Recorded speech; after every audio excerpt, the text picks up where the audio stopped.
Diesel? Yeah. Or are they being Facebook? No, Cole and Diesel.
Day in the middle of football season when you could have an extra day down the pipe that you could stick onto what is already a 3-day weekend and make it 4, or a 4-day weekend and make it 5, and not have a Monday off during football season. This is football season. This is our era.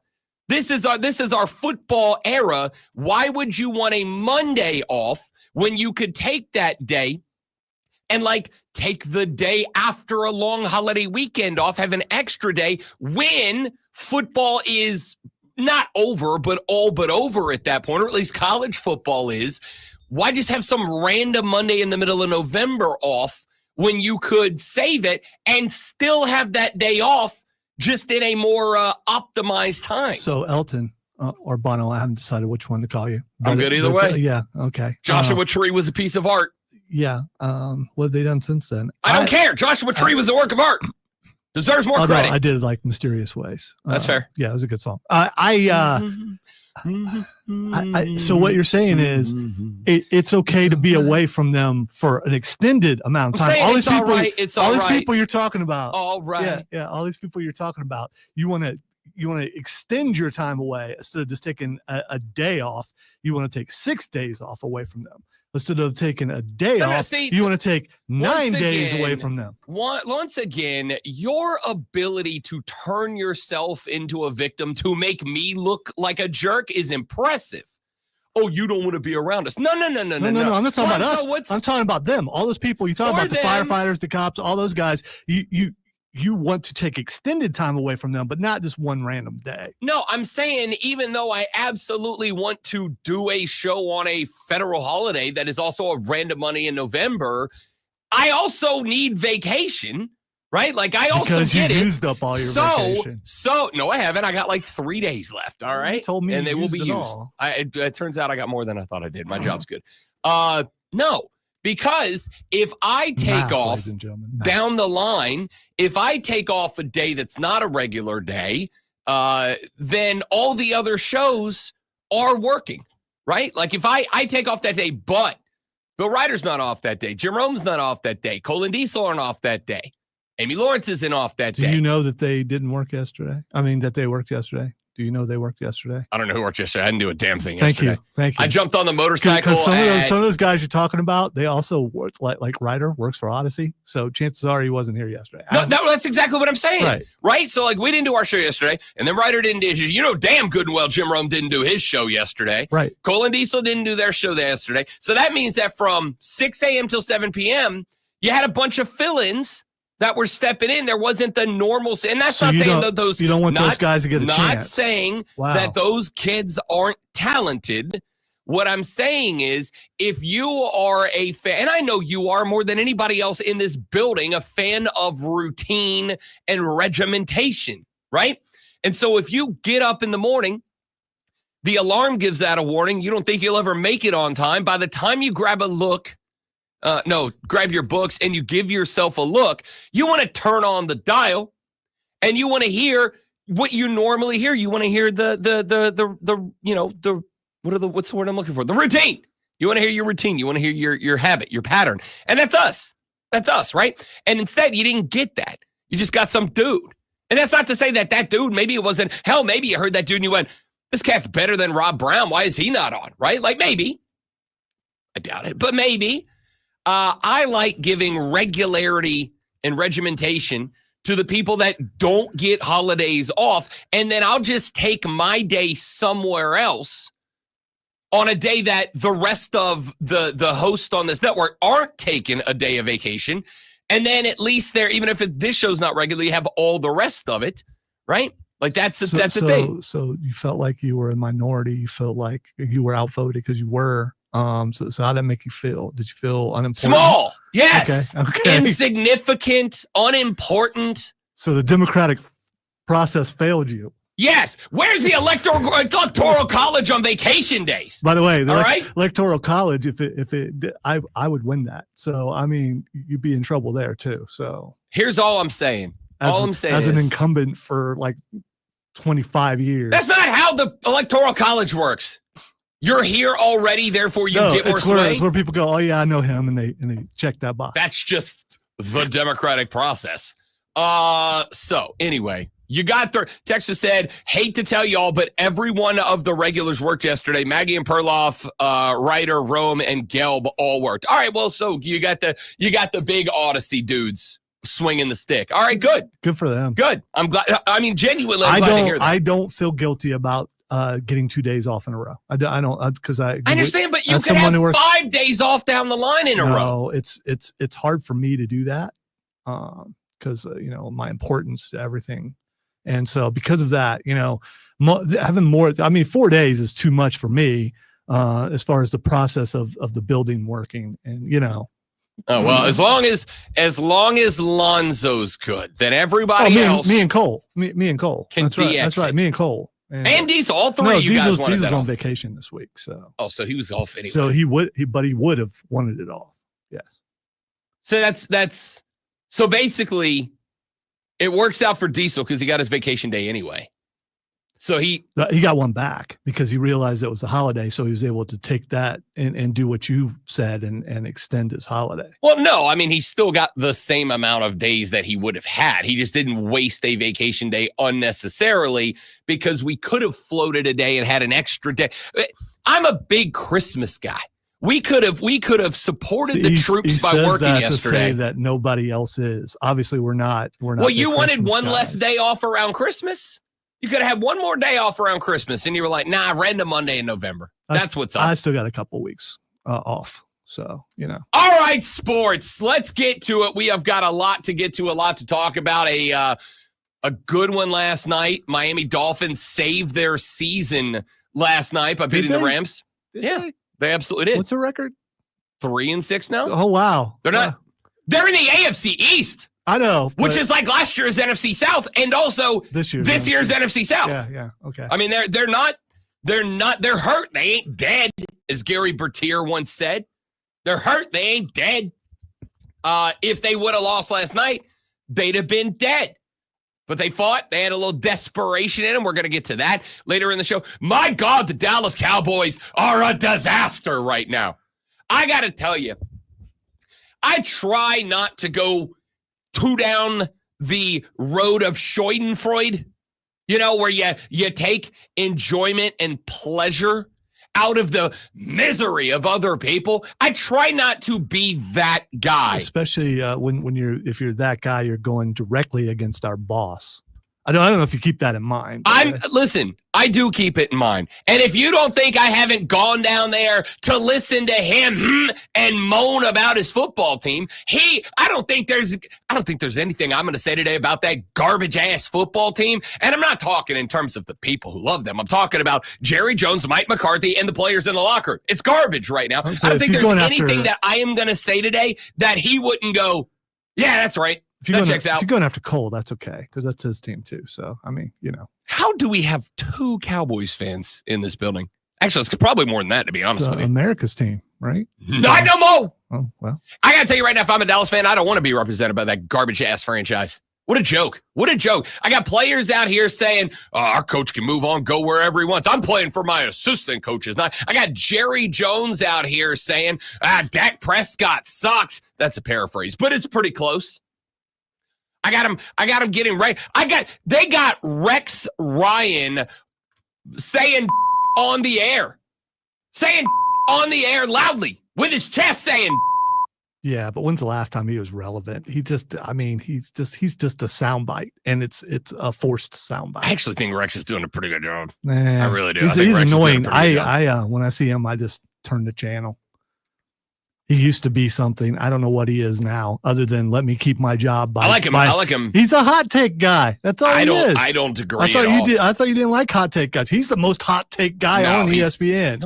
What the hell are you talking about? Oh, without a doubt. Stephen A. Smith. Yeah, and at least sometimes Stephen A. Smith makes sense. Rex Ryan. Hit me the next time he does. I know Russell Wilson personally. Today he's going to be destroying Dallas like you are. So I'm sure everything he says will be right. But let's keep it a buck. He doesn't say anything big about Dallas. He just trolls Cowboys fans.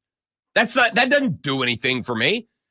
Yeah. Okay. I don't know. Don't get me wrong. I'm going to spend a segment today doing it too. I don't know why anyone would troll a fan base. That's above us.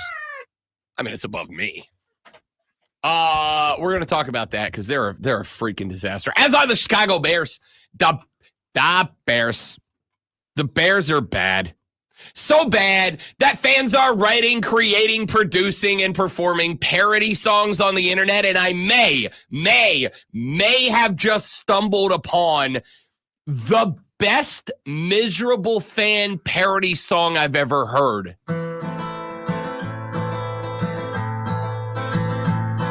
This cursed franchise. That's all you're getting right now. You got to come back for the rest. You got to come back for the rest. It's a harmony there. I was wondering why you were singing that song this morning. They harmonize. The guitar work is excellent. All right. Little Kansas dust in the wind, but instead it's this cursed franchise. The Bears. And they do it in the Superfans accent. It's unbelievable. It might be the greatest fan parody song. And we've had some bangers on this show. We had the Dallas Cowboy miserable fan hip hop beat a couple of weeks ago, which I got to go find that guy on the internet again. I can't imagine at this point that guy's not having a full wholesale mental health crisis right now. So we'll check in with him maybe at some point this week.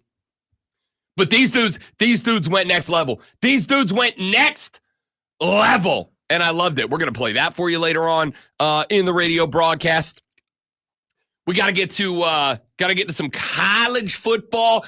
Ladies and gentlemen, the college football playoff rankings will be dropped this evening as they are on Tuesdays throughout the remainder of the season until we have our 12-team bracket set up. Here's what I know. Like it or not, the college football playoff rankings at least somewhat resemble the Associated Press rankings. Guess who's ranked in the AP Top 25? That would be your South Carolina Gamecocks. Checking into the top 25 for the first time this year, ranked at number 23 after going on the road and getting it done against the Vanderbilt Commodores. By the way, good win. Diego Pavia is fun to watch play football. But he kept them alive in that game by being Diego Pavia. It was fun to watch him get up off the ground. I mean, they won the game. Like we're gonna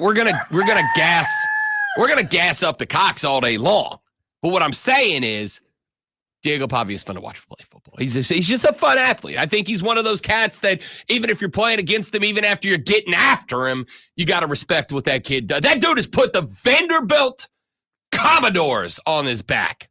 It's pretty impressive. You want to talk about the lawsuit? We are going to talk about the lawsuit because he is suing the NCAA, and we're going to talk about that a little bit later on in the show. Looking forward to it. But South Carolina goes on the road, get the win over Vandy. I asked what?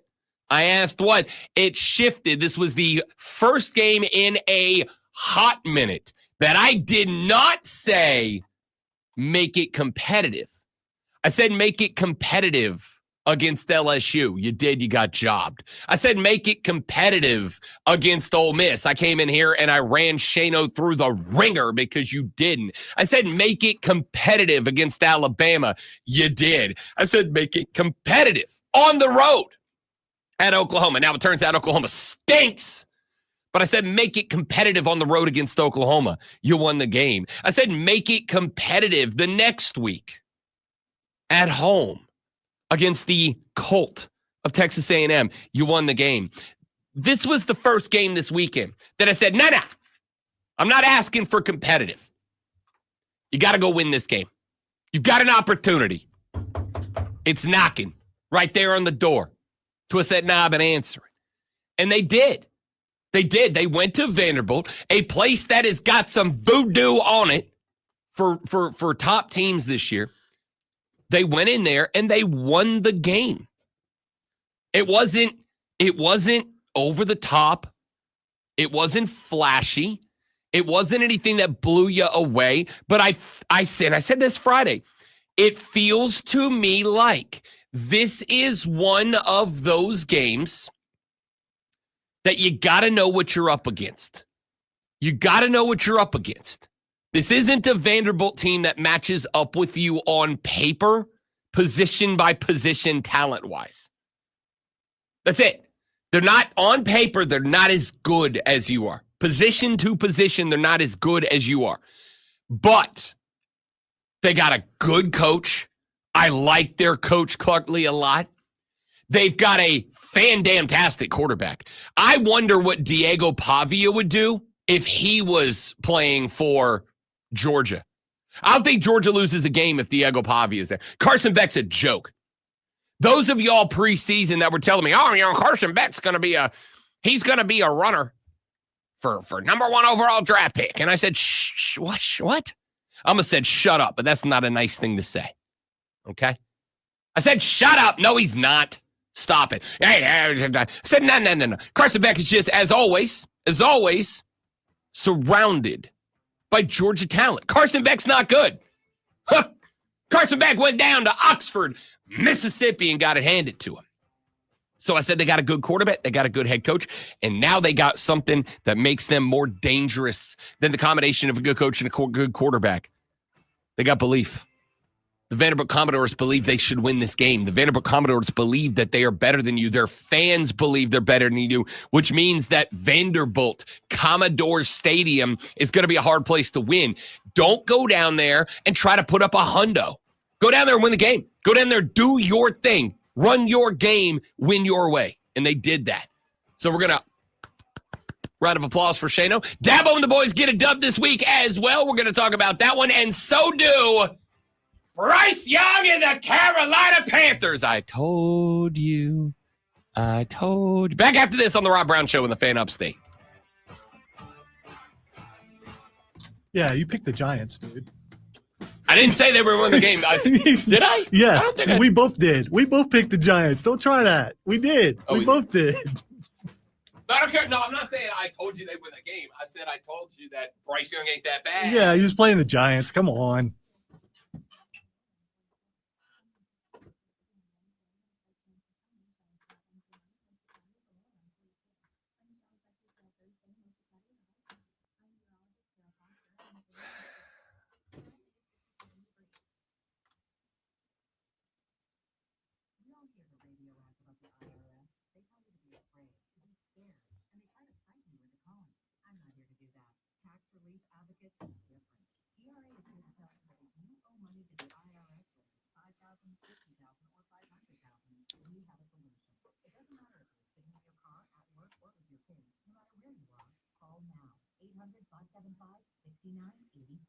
Don't lose hope. TRA can eliminate or reduce what you owe to the IRS.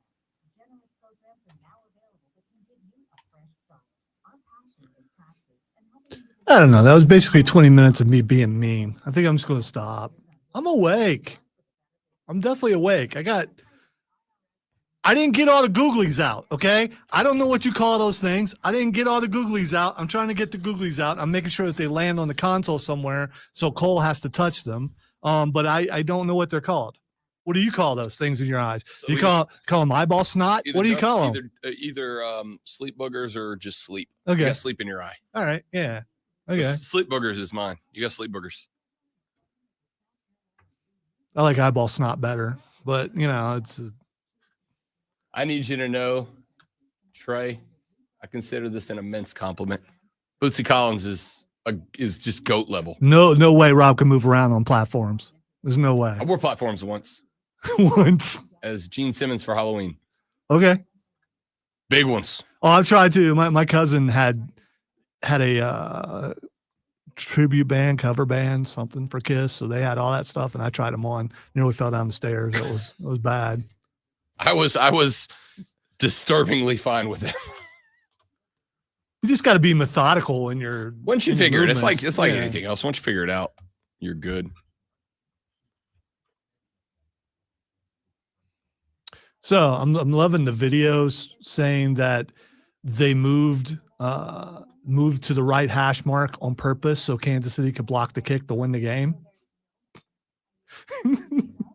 The conspiracy theorists are getting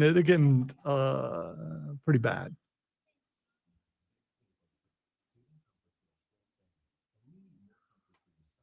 If you watch that play and see how they blew up, was it the left guard? I think And they were doing it all day. They destroyed that guy. He was back on. And somebody did a game film study. I thought it was a great one. The week before, he got knocked on his ass like 4 times. I think McAfee did it. I've seen. Was it Mac? Yeah. I know there's a guy on. There's a guy I follow on Twitter. He was a college football coach, and he does game study all the time. But he does like super in depth, like football guy study, like using the language. And he was like, "Let me show you why Kansas City was able to block that kick." And he goes, "But before I do that, I got to show you last week's Denver game." He's like, "Watch the left guard. This dude gets knocked on his ass every time. He's got his center of gravity is up by his shoulder, so they were just trucking him." And he goes, "This is the kind of observation that wins you football games. This is why Kansas City's Kansas City."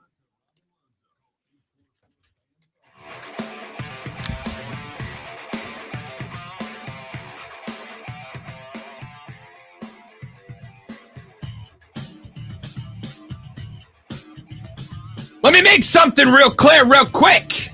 I, as did Lonzo, as did most of America, picked the New York Football Giants to win over the Carolina Panthers last week. What I was saying on the way out there was not that I told you Carolina was winning the game. I did not. What I told you was Bryce Young can be, if nothing else, at this stage in his career, an effective game manager to win you some football games. And I'm gonna gas up Zoe here too. As Zoe has said many times, if you run the ball to set up the pass, if you run the ball to be an efficient running team, then everything else is going to work better because of it.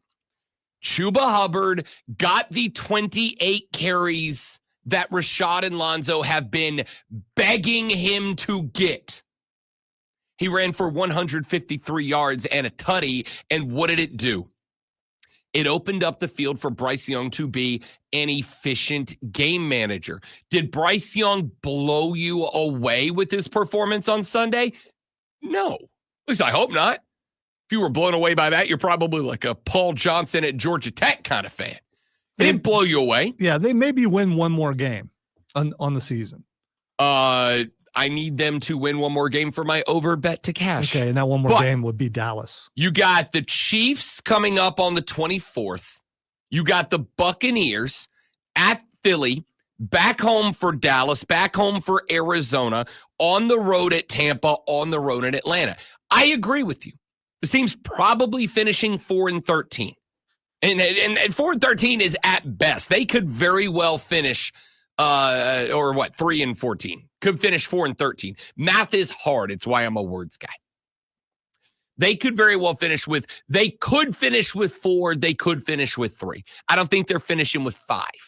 But I think they could finish with 4. I think there's one more win, and I do agree. It's at home against the Dallas Cowboys, December 15th, 1 p.m. I'm probably going to go to that game, to be honest. So, what you got? The game I'd like to go to, but it's the highest price game on their schedule. Of course it is. Of course it is. Good thing we get press passes. Put on that white polo that you love. You can't cheer in a. No, you cannot. In a press box. That is exactly correct. But you know what you can do in the press box? Be at the game. Let's face it. You've seen me at sporting events. It's not like I'm.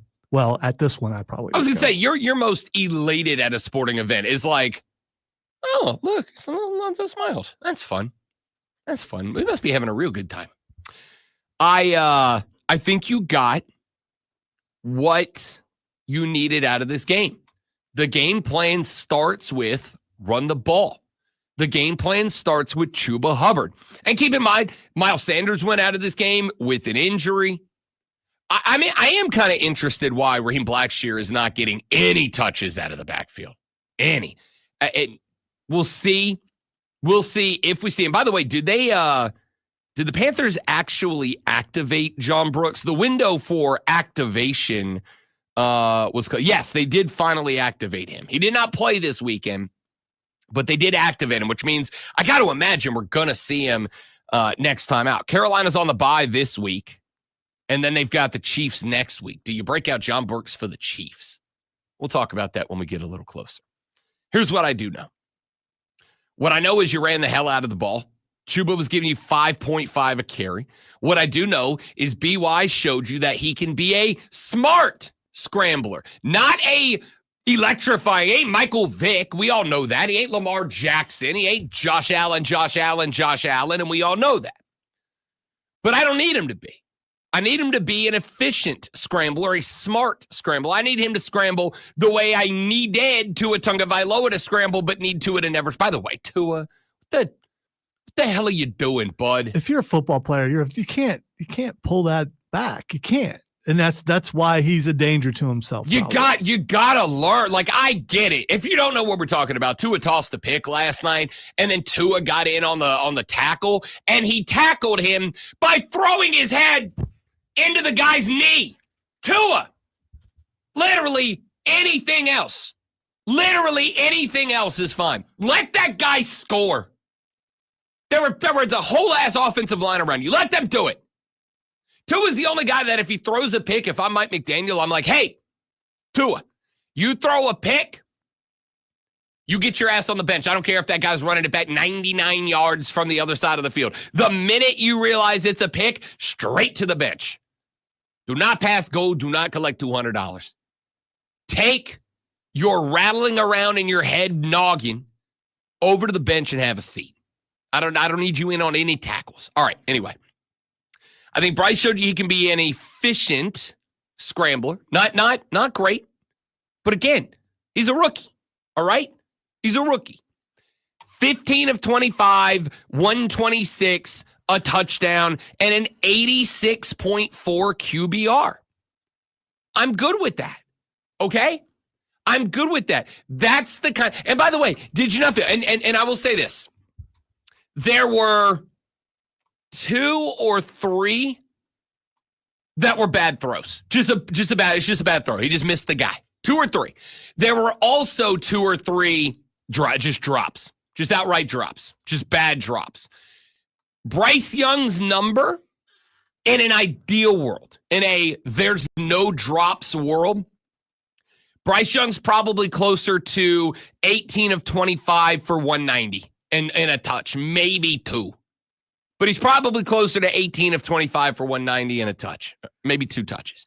Either way, I'll take 18 of 25 for 180 or whatever it would have been. You got 15 of 25 for 126. I'm I'm fine with it. And for the 19th time, as Jacob just popped in the chat, and good morning, Jacob. Facebook.com/TheFanUpstate. The Fan Upstate on YouTube. The Rob Brown Show on Facebook, YouTube, or Twitch. For the 99th time already this morning, and it is 6:29 in the morning. For the 99th time, I've heard against the Giants. I mean, yeah. Well, it needs to be brought up because they did play the Giants. The Giants, who, by the way, have the 18th ranked overall defense in the NFL. Let's not pretend that they're the damn, I don't know, who's ranked last. The Carolina Panthers. This is a team that is right in the middle of the pack, right? The Giants' defense is not the problem. And if you think this is one of those things where, and Jacob, please don't take this personally or do. I don't know. I can't tell you what to do. I can't tell you how to live your life. But please don't take this personally. This is one of those spots that I think that people just know that a team is bad and not why a team is bad. I think if you're going to throw that out there, I think you got to know why a team is bad. This as a team is a bad team, the New York Giants. Obviously, they've won 2 games. There are, by the way, just in case you're keeping track, there are now 6 teams in the NFL that have a worse record or the same record as the Carolina Panthers. The Panthers are 3-7. The Saints are 3-7. The Giants are 2-8. The Cowboys are 3-6. The Jags are 2-8. The Titans are 2-7. The Browns are 2-7. The Raiders are 2-7. The Pats are 3-7. The Jets are 3-7. This is a bad NFL year. And I want to talk about that later in the show because I was watching the early games on Sunday. And I was watching the Saints. Whoop that Falcon ass one more time again. Take it, ATL. We suck and we still got you, dog. I can't believe that we didn't start this program with the celebration. The Saints are back, baby. Super Bowl incoming. Coach Riz is him. We all knew it. I told you last Friday. I'm like, yo, Riz is in charge. The Saints are going to the dance. It's over for all you out there. So New Orleans is back. We back on top, baby. It's a bad year in the NFL. We'll come back to that too. Because I was watching the noon games and I gotta tell you, the wife said if I put the TV on outside, can we go outside and clean up the storage shed? If I put the Saints game on outside? I was like, yeah, it's fine. These games suck. All of them. These games suck. All right, we'll come back to that in a minute. But point here is the Giants are a bad team. The Giants are a bad team. But the Giants are a bad team not because of the defense. The Giants are giving up right now. If you're just looking at total yardage and touchdowns, the Giants have given up 333 yards per game. 334 yards per game and 21 touchdowns. The Vikings aren't a bad team, are they? No, I don't think so. 332 and 18 touchdowns. The Bills, 333 and 19 touchdowns. That's a pretty good football team. The defense ain't the problem. The defense is performing in a way that's got them right in the middle of the pack. They just stink on offense. They're embarrassing on offense. So for the Panthers to go out and put up a combined whatever it was, 118 on the ground, 118 through the air, 188 on the ground. So you're looking at 312-ish, whatever, yards of total offense. Right on average. It's slightly under the average that the Giants have given up this year.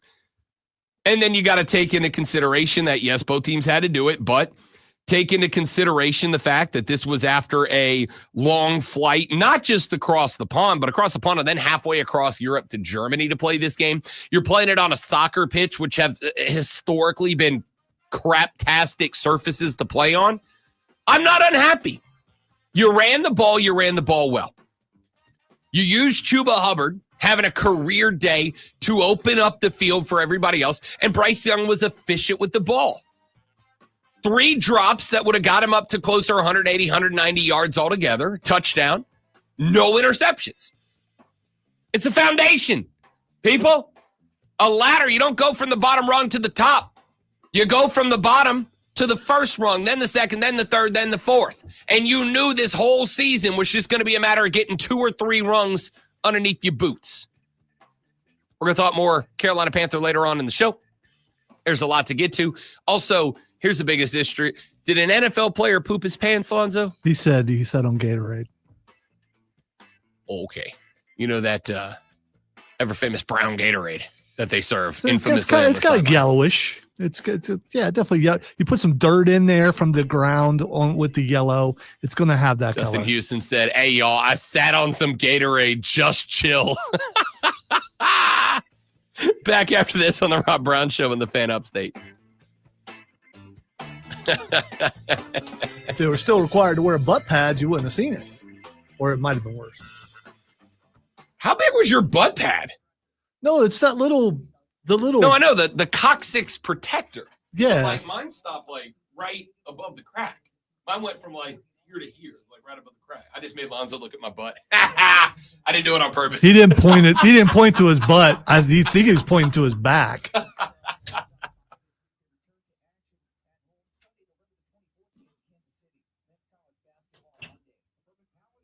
Yay, you win.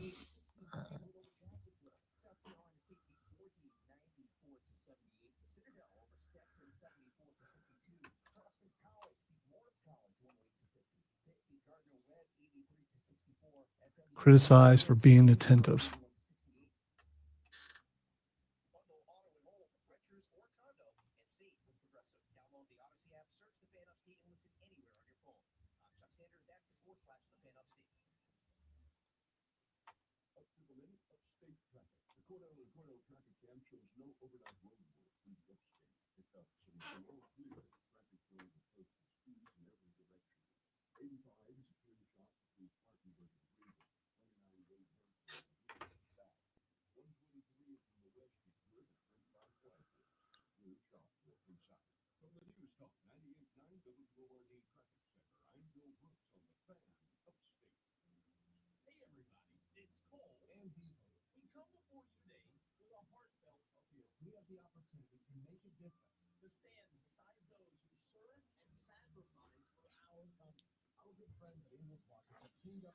First off, fun.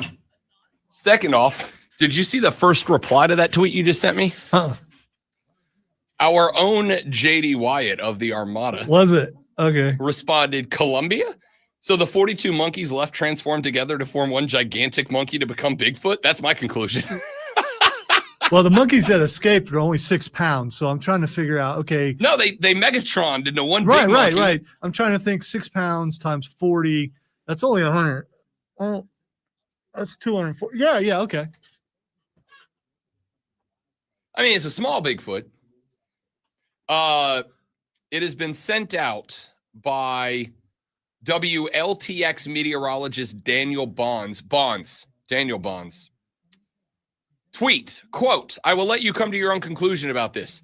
According to the Bigfoot Field Researchers Organization, a very credible Class A Bigfoot sighting 25 miles northwest of Columbia on Saturday, November 2nd, 2024, around sunrise. I've told you about my friend in Charlotte, the drummer of my band who lives in Charlotte now. His wife, super big into the Bigfoot. And so I told her about the Bigfoot Festival. And she's like, we're going next year. It's not a question. It's a statement. We say that every year and we never go. I just, All right. Bigfoot Field Researchers Organization.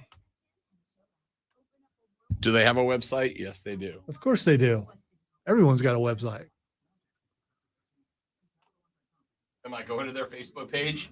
Absolutely, I am immediately.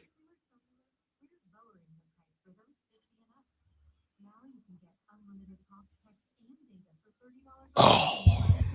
Rob had a look on his face like he saw actual Bigfoot video, and it was confirmed. I'm hoping I do. No, I don't think would you really want to know? Yes. I don't know. I don't know. It's like, do people really want to know if there are aliens? I don't know. Also, if Bigfoot was real, and he could be, there are some people who could not handle it.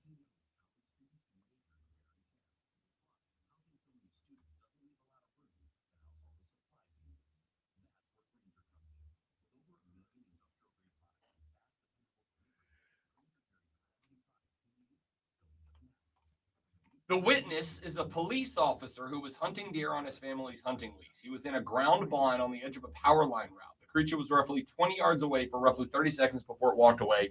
It was definitely not a bear. That's what I'd say if it was a bear. The spot is only a half mile from the intersection of the power line route and an old railroad bed that has been converted to a hiking and biking trail. It's real, man. There's a society and stuff. So, I mean,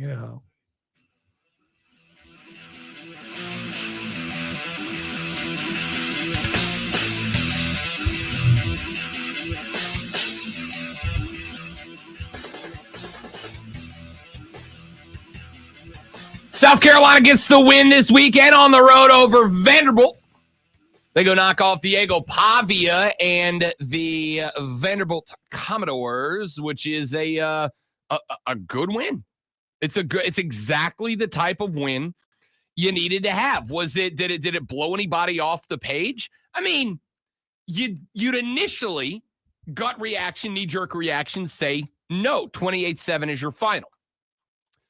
But I would also like to point out that this is the same Vanderbilt team that, yes, while they did lose to Georgia State back in the early part of the year, this is a team that knocked off Virginia Tech. This is a team that knocked off Alabama. This is a team that had number 5 Texas on the ropes and lost by a field goal. All, by the way, at home. The loss to Georgia State was on the road. The loss to Missouri, which was a 3-point loss, was on the road. They beat Alabama at home. They won at Kentucky. They beat Ball State at home. They lost to Texas by a field goal at home. They went to Auburn and got the win a week earlier. This is not necessarily a win that blows you off the table, but it's also not a regular way to go to Vanderbilt and do what you're supposed to do kind of year. You had a better day at Vanderbilt than Texas did. You had a better day at Vanderbilt than Alabama did. Now, I've told you all the time, I do my best not to get too deep into the intangibles. I do my best not to get too deep into the emotions. Oh, well, they had this guy was this, and he was playing for his mom, and this guy over here was, playing to set this record. Okay, I can't quantify that. I can't tell you what that means or what the emotional reaction was and how it impacted the game. All I can tell you about is what I saw on the field and what I didn't. On one hand, to now go ahead and talk about those things anyway. On one hand, this is a Vanderbilt team that was feeling itself a little bit. On one hand, this is a Vanderbilt team that believes in itself. We've played you. I've been telling you all year, I love Clark Lee. I love their head coach. I played audio from this guy in the locker room and in the tunnel coming out to play. I played close to 4 and said, somebody hand me the damn Rideau helmet. I'm ready to go. This is a dude who says the things that get the old juices flowing for one Rob Brown. Love this guy. Number 2, Diego Pavia is a dog. Dog? He's a dog. He's the type of dude that has no slow up. He's the type of dude that has no slow down. He's the type of dude that I'm convinced he could be down 28-7 and he's still going to try to get it done. 13 carries, 65 yards, and a touch on the ground. In fact, the only score Vandy had.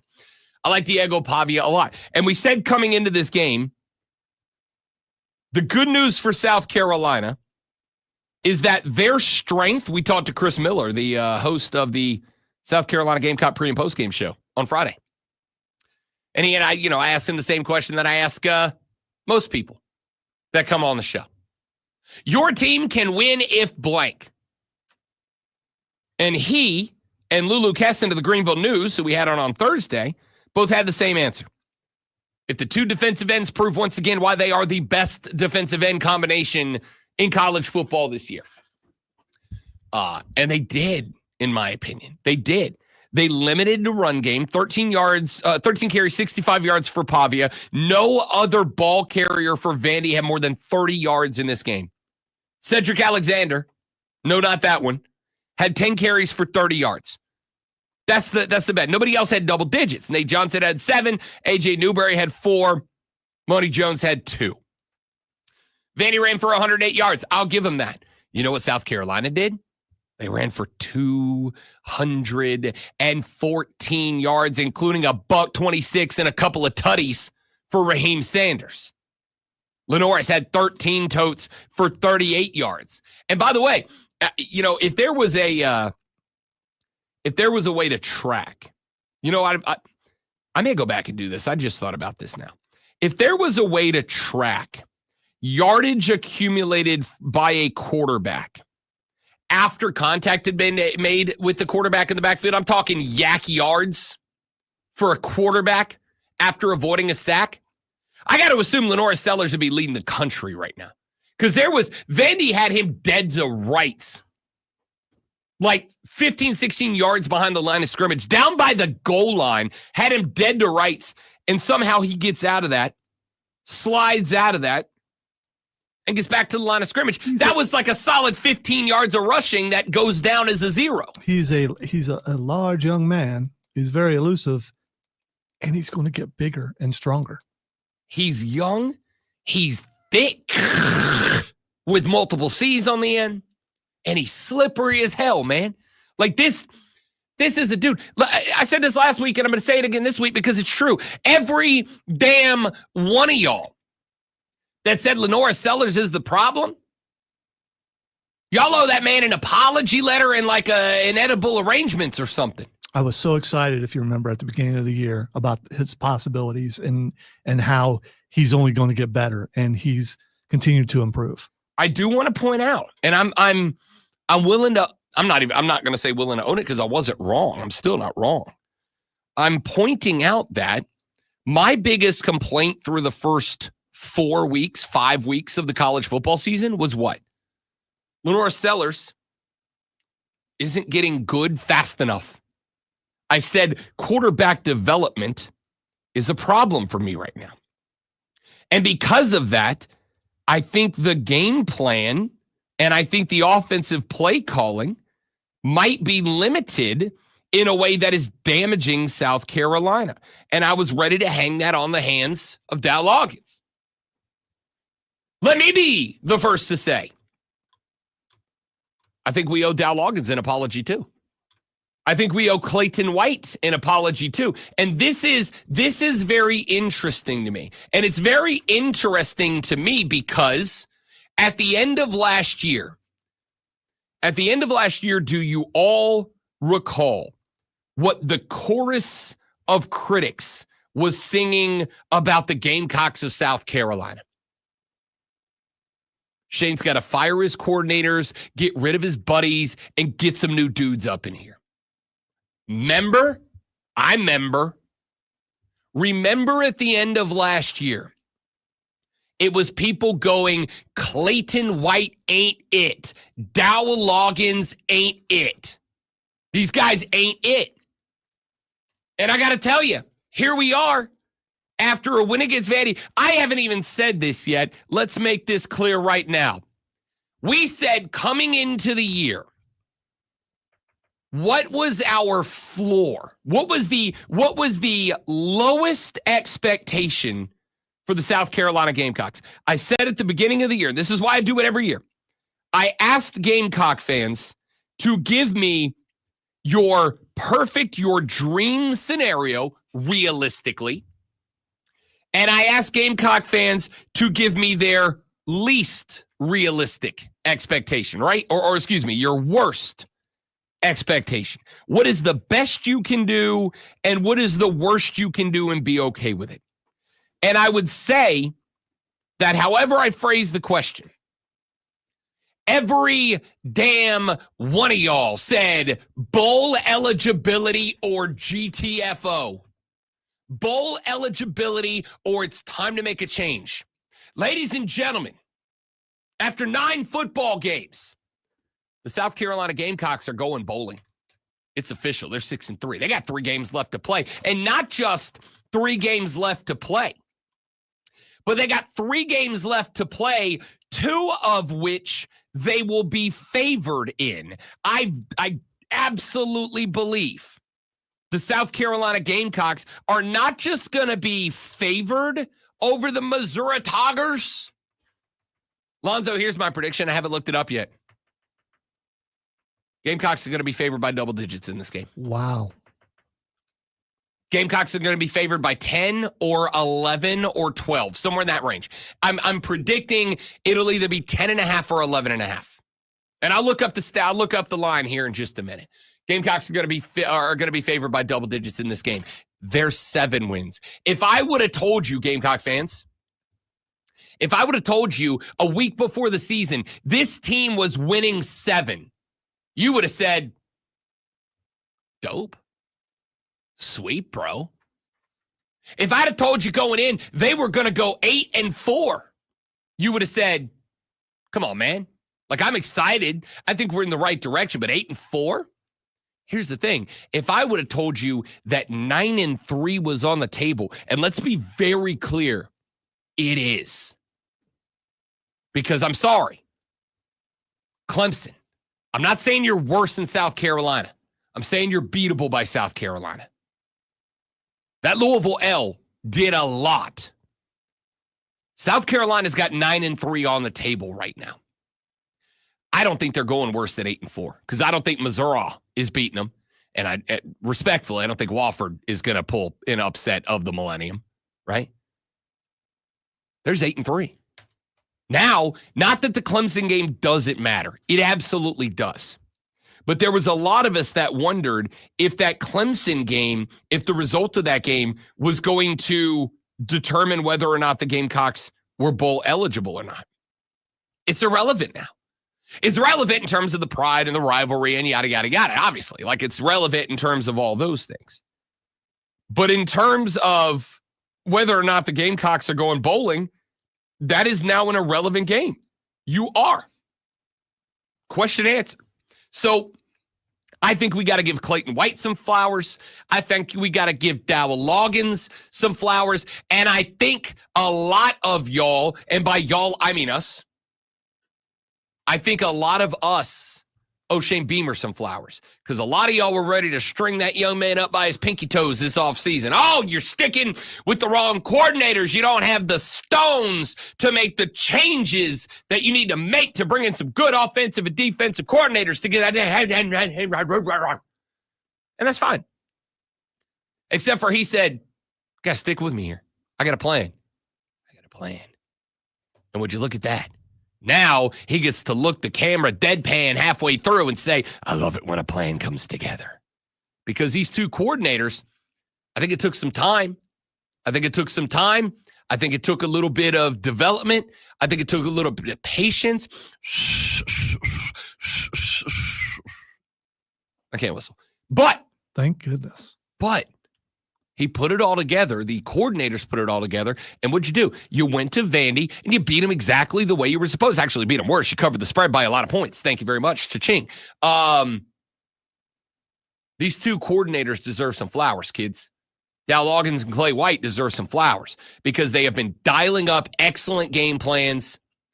They have been developing players within that game plan, which I think is more important than anybody talks about.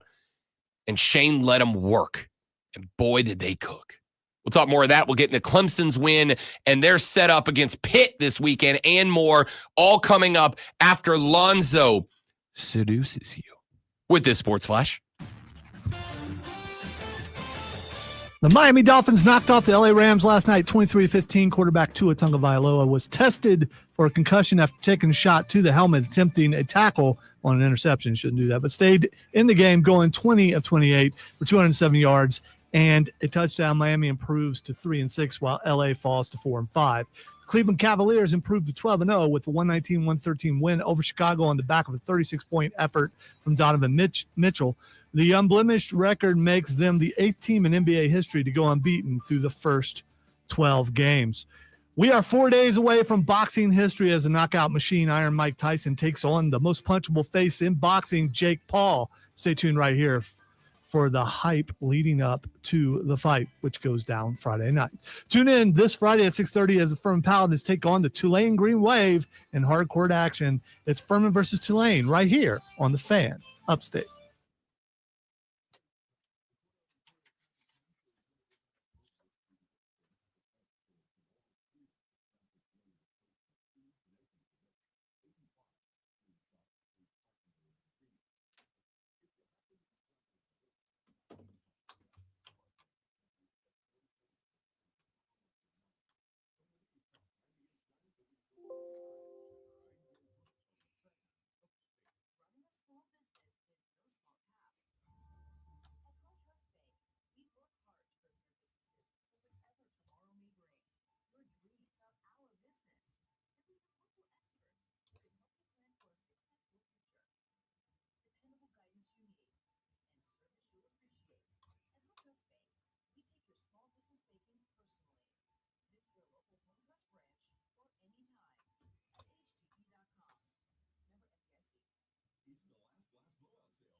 By the way, Red One is an excellent movie. It was corny in places because it's supposed to be, and yeah, it's. I mean, it was really good.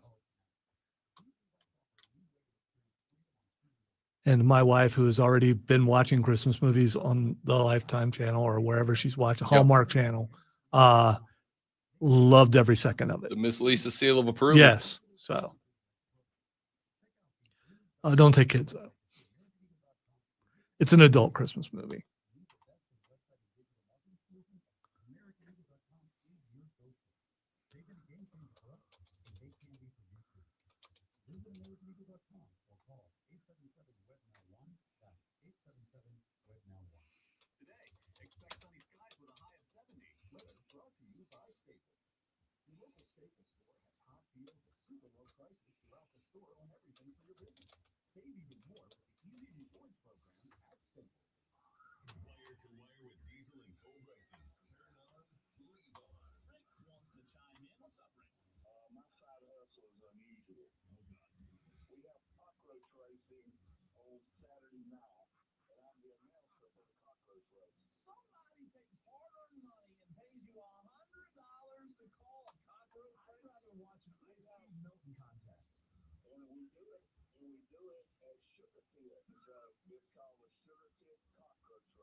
QC in the first break. 10-4.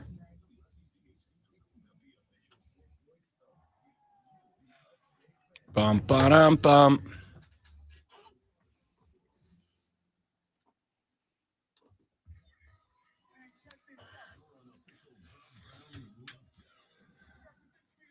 Yeah.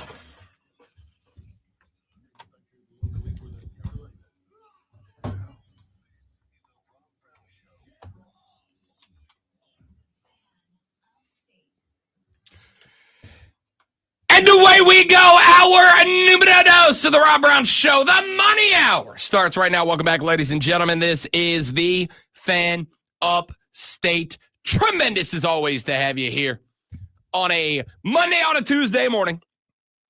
Hope all is well. Hope you're having a lovely, lovely start to your week. For those of you that is just getting started.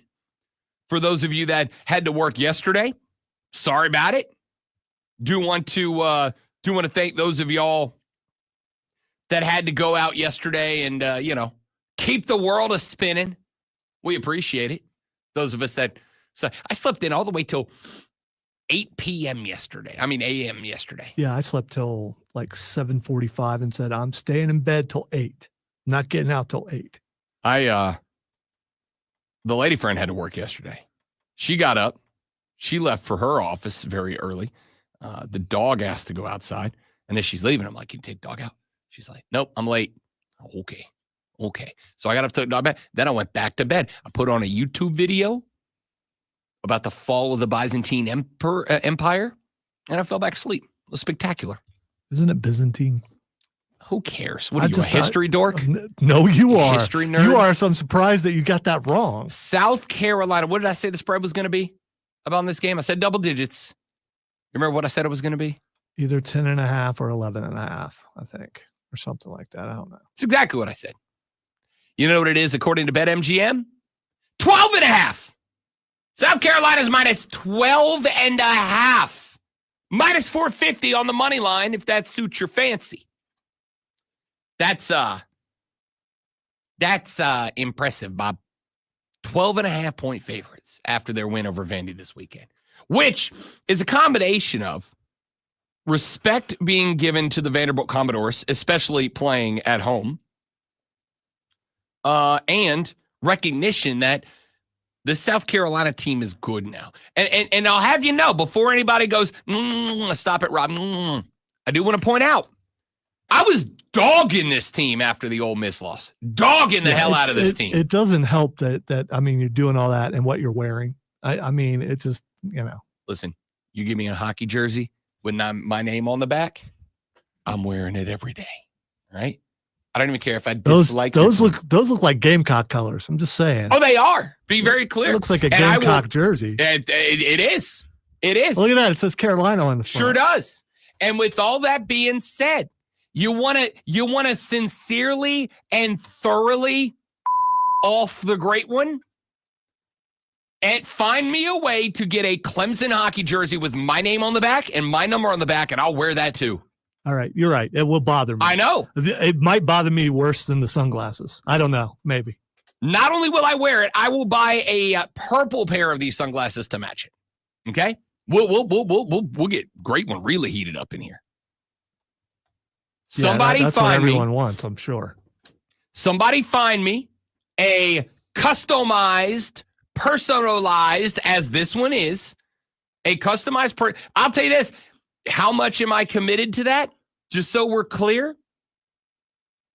My wife will murder me in my sleep, but I'll do it for the brand. I'd be more worried about, Bobbit treatment, but, I don't know that she wouldn't do that, okay? All I'm saying is if somebody can hook me up with a customized Rob Brown Clemson hockey jersey, I'll wear that too. Or soccer. Their soccer jerseys are dope. By the way, he is not. He doesn't really want one because that probably would go above a limit of what you're allowed to accept, and that would be against the rules. So don't send him that because I don't want him to get in trouble. I said, tell me where I can get one. I don't think that's what you said. Okay, somebody tell me where I can get one customized, and I'll do it. And now, in fairness, just so you're all very clear, it will stay in this radio station. It will never be allowed in the home. Mm-hmm. We'll see how long it stays here. I mean, it's going to have my name on the back. It's the only way I own it. What did the cleaning crew do again? Again? It must have somehow made its way into that trash can. Wesley said size medium. Yeah, bud. Yeah. In 7th grade. All right. We got a lot to get to, a lot to roll through. 7:05 in the AM. You have less than 55 minutes till you've got to be over to the office and ready to get to work. And if that is you, you're going to eventually be talking about sports, which is why we do this. Are you ready for the playbook of the peculiar, the almanac of the absurd, and the encyclopedia of the extraordinary? Well, you better be, because we're diving headfirst into the 3 top stories that will have your coworkers saying, even before they take their first bathroom break. No. Here we go. Welcome to the Water Cooler Cheat Sheet on the Fan Upstate. It's the Water Cooler Cheat Sheet, the top 3 sports stories that, hey, you need to know before you get to the office and start talking sports with your coworkers this morning. If you are going to be talking sports, this is what you shall be talking about. Let us dive right in with item number 1. There are going to be a couple of dated news stories in the Water Cooler Cheat Sheet today because we weren't with you yesterday and I want to talk about them. This is not one of them. 23-15, the Miami Dolphins, number 1, cha-cha-cha. I don't know that's how that song ends, but it felt fitting. That was beautiful, man. Thank you. 23-15 winners over the LA Rams last night. They keep their season alive, albeit on life support, improving to 3-6, 2-3 on the road. Tua Tagovailoa last night, 20 of 28 for 207, a tutty and a pick. However, that was not the story of the night for Tua. On said pickterception, Tua Tagovailoa, being the absolute competitor that he is, Tua Tagovailoa decided, I'm not letting this guy take this thing back to the house. I'm going to throw my body on the line. I am going to sacrifice my body for the team. And he decided to make a tackle. Okay, I respect that. Quarterbacks try to stop INTs from turning into pick 6 all the time. Except Tua decided to do it. Anybody want to guess how this sentence ends? You are correct. With his head. Tua, I'm begging you to stop. I am the dude that said, and will say, continue to say, Tua Tagovailoa's continuation of his NFL career is up to Tua Tagovailoa, Tua Tagovailoa's doctors, and Tua Tagovailoa's family, and not a damn person else. I also can say, I really hope I don't watch this guy die on a football field. And that's not a joke anymore. That's not like a morbid, macabre joke. I'm afraid we're going to end up seeing that. So with that being said, what I don't need to see is the quarterback of the Miami Dolphins, who has 736 concussions in his football career, stopping a pick 6 by throwing his head into the very quickly and rapidly moving forward knees of a ball returner. I don't need it, Tua. He did get checked for a concussion, was able to return to the contest, had an okay night. 20 of 28, 207, a touch and a pick. Matt Stafford had a real good night, 32 of 46, no touchdowns, 1 interception, efficient with the football, but that one mistake bit them big. However, the run game was abysmal in this game. I really thought coming into this game, one of these two teams establishes the run and that team wins. Because both of these teams obviously rely on their offense to win them football games. Couple of okay defenses, but both of these teams rely on the offensive side of the football to win them games. Whichever one establishes the run first is going to be the team that wins. Yeah, neither one of them did. The Dolphins ran for 67 total yards. The Rams for 70. Not exactly a bangerang of a game, but the Dolphins get it done. 23-15 winners. Let's move on to item number 2. The college football playoff rankings will drop this evening, whether you like it or not. They are predicated on the AP rankings. The AP rankings dropped over the weekend, and once again, to the shock and surprise of exactly no one, the Oregon Ducks have the number 1 spot by a consensus. 62 first-place votes available. All 62 of them are owned by the Oregon Ducks. The Ohio State Buckeyes get a big win over Purdue. They will stay at number 2, up 1 spot in the AP poll from number 3 where they were. The Texas Longhorns move up a couple of spots to number 3. The Penn State Nittany Lions move up a couple of spots to number 4. Both of them because the Georgia Bulldogs go on their, usually, not today. Not after they go down and get hammered by Jackson Dart, Lane Kiffin, and his Ole Miss running Rebels. They move out of the way, which moves Texas up 2 spots to 3. Penn State up 2 spots to 4. And ladies and freaking gentlemen. Yeah, it's pretty simple. I win. Google me. Kurt Signetti and his Indiana Hoosiers are finally inside the top 5 where they deserve to be. The second highest ranked undefeated team behind only the Oregon Ducks out of the Big Ten. The Indiana Hoosiers move up 3 spots inside the top 5. They almost lost to Michigan. I'm just saying. They didn't almost lose to Michigan. They had a sloppy second half. They almost lost to Michigan. They had a sloppy second half. It was the worst performance that they have had so far. Let us not pretend. And again, I don't like talking about intangibles, but that is not to say that you don't, shouldn't, can't, never talk about intangibles. Michigan is going to get drilled by 90 by the Buckeyes this year. If anything else happens, Ryan Day is cooked. Okay? This was all Michigan had left. Because they got Northwestern, nobody cares, and they're going to lose by 90 to the Buckeyes. This was all the Wolverines had left. Was this the best game Michigan's played all year? With the exception of maybe the USC game. And oh, by the way, USC ain't that good either. I would argue yes. And I would also point out with said Michigan Wolverines, they put up 30 on Fresno. They put up 28 on Arkansas State. They put up 27 on USC, 27 on Minnesota. They put up 17 against Washington. They only put up 7 against Illinois. They put up 24 on Michigan State. They put up 17 on the consensus number 1 team in the country. They put up 15 against Indiana. I'm going to tell you right now, I don't care if they are bad. You hold a team to 15 points in the landscape of modern college football, you win the game. You win the game. Indiana did what they needed to do. It was sloppy. It was ugly. Second half was as bad a football as we've seen out of Indiana. But they made it 10 weeks, and they did it against the reigning defending. All right, now, it's not the same Michigan team from last year. Ain't no doubt about that. This team ain't good. But this was also Michigan's last game that they have a reasonable expectation of achieving anything. I don't know about you, great one. There's a lot of people who aren't going to acknowledge this. When I know there's something on the line, I play better. It's just a reality. If the boss says to me, hey, corporate's in town tomorrow, they're going to be listening. I promise you the show's going to be better. That's not to say I don't attack this show with a reckless abandon every single week. I do. But if the head coach is listening, if the boss is listening, if the guy that's got a chance and opportunity, the control to increase the numbers on your paycheck is listening, you're going to give it a little extra whoopah, whoopah.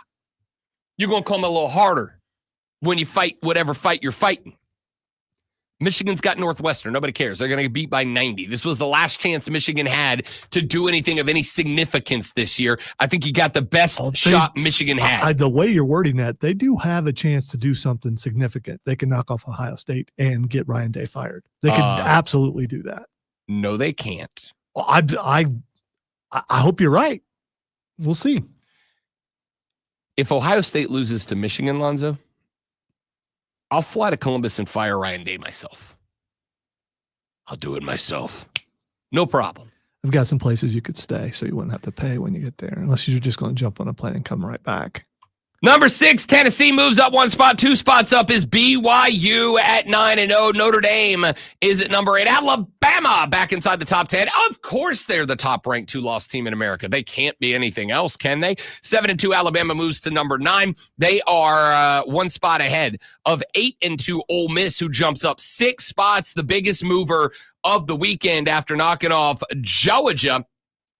Down 9 spots to number 11 is Georgia. Down 8 spots to number 12 are the Miami Hurricanes after Miami this weekend. Boise State down 1 spot. They fall this weekend. Despite Ashton Jeanty having another 8,000-yard day, they were in a closer game than you'd like against the Nevada Wolfpack. SMU is down a spot to number 14 after they sat on the bye this weekend, so no credit there. The Aggies of A&M stay at 15. Army 2 spots up to 16. Clemson up 2 spots to 17. Colorado up 3 spots now to number 18, not just in the top 20, inside the top 20 of the Buffaloes. Washington State comes up a spot to 19. Kansas State up 2 spots to 20. LSU gets embarrassed by Alabama on their home field in Baton Rouge.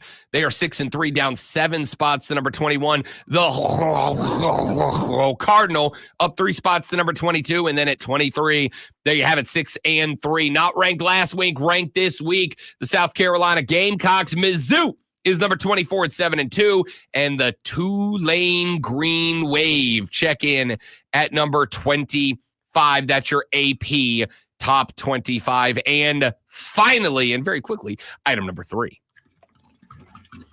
I don't know why I don't have an explanation for it. I wish it did. Wish I did.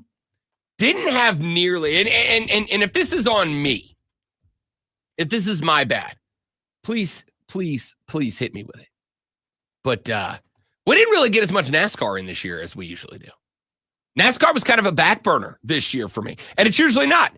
It's certainly since I've gotten up here and I've had the opportunity to broadcast inside of what I have been told is NASCAR country.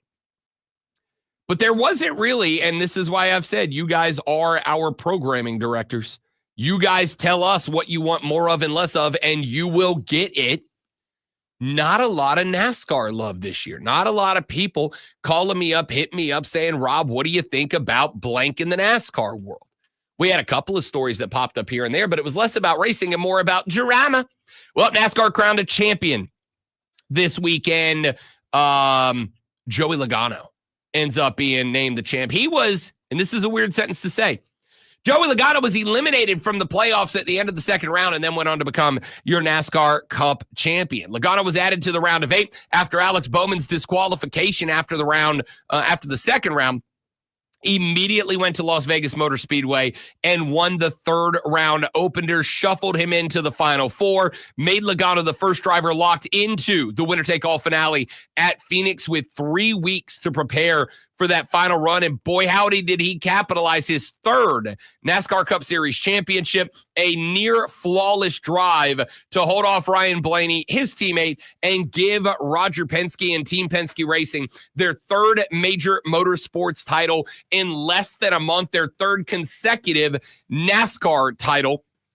Logano sneaks in after another opponent was DQ'd. He saw the opportunity. He hit the pedal to the metal, and he drove not just to a championship, to his third championship. Here's my question. Is there an asterisk on this championship, considering he was eliminated and then got back in because somebody else was DQ'd? Are we going to look at this like we do, like y'all do, like some of y'all do, the LA COVID championships of the Dodgers and the Lakers?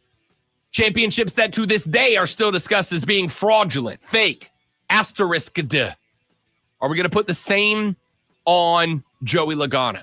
We'll talk more about that and a whole lot more later on in the show. Rob Alonzo and you, the Rob Brown Show rolls on. It is the Fan Upstate.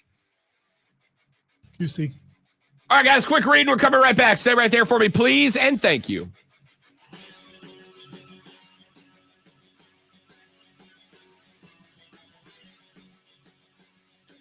Ladies and gentlemen, allow me to tell you about our friends at QC.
Education Lottery. The Mega Millions jackpot for Friday is $361 million. Be sure to stop by your local South Carolina Education Lottery retailer and get your ticket today. See sceducationlottery.com for jackpot odds and a store near you. Hey, this is Cole Bryson. It's the most wonderful time of the year. That's right, high school football season is here, and for the best coverage in the upstate, tune into the Saturday Morning Scram each and every Saturday. We will have instant reaction interviews from players and coaches, and we will take your phone calls. Join me and Alex Guest from 8 to 10 a.m. on 97.1 FM in Spartanburg, 97.7 FM in Greenville, and on the free Odyssey app. All brought to you by Founders Federal Credit Union and your local Eagles. Always streaming New Life next break. New Life next break.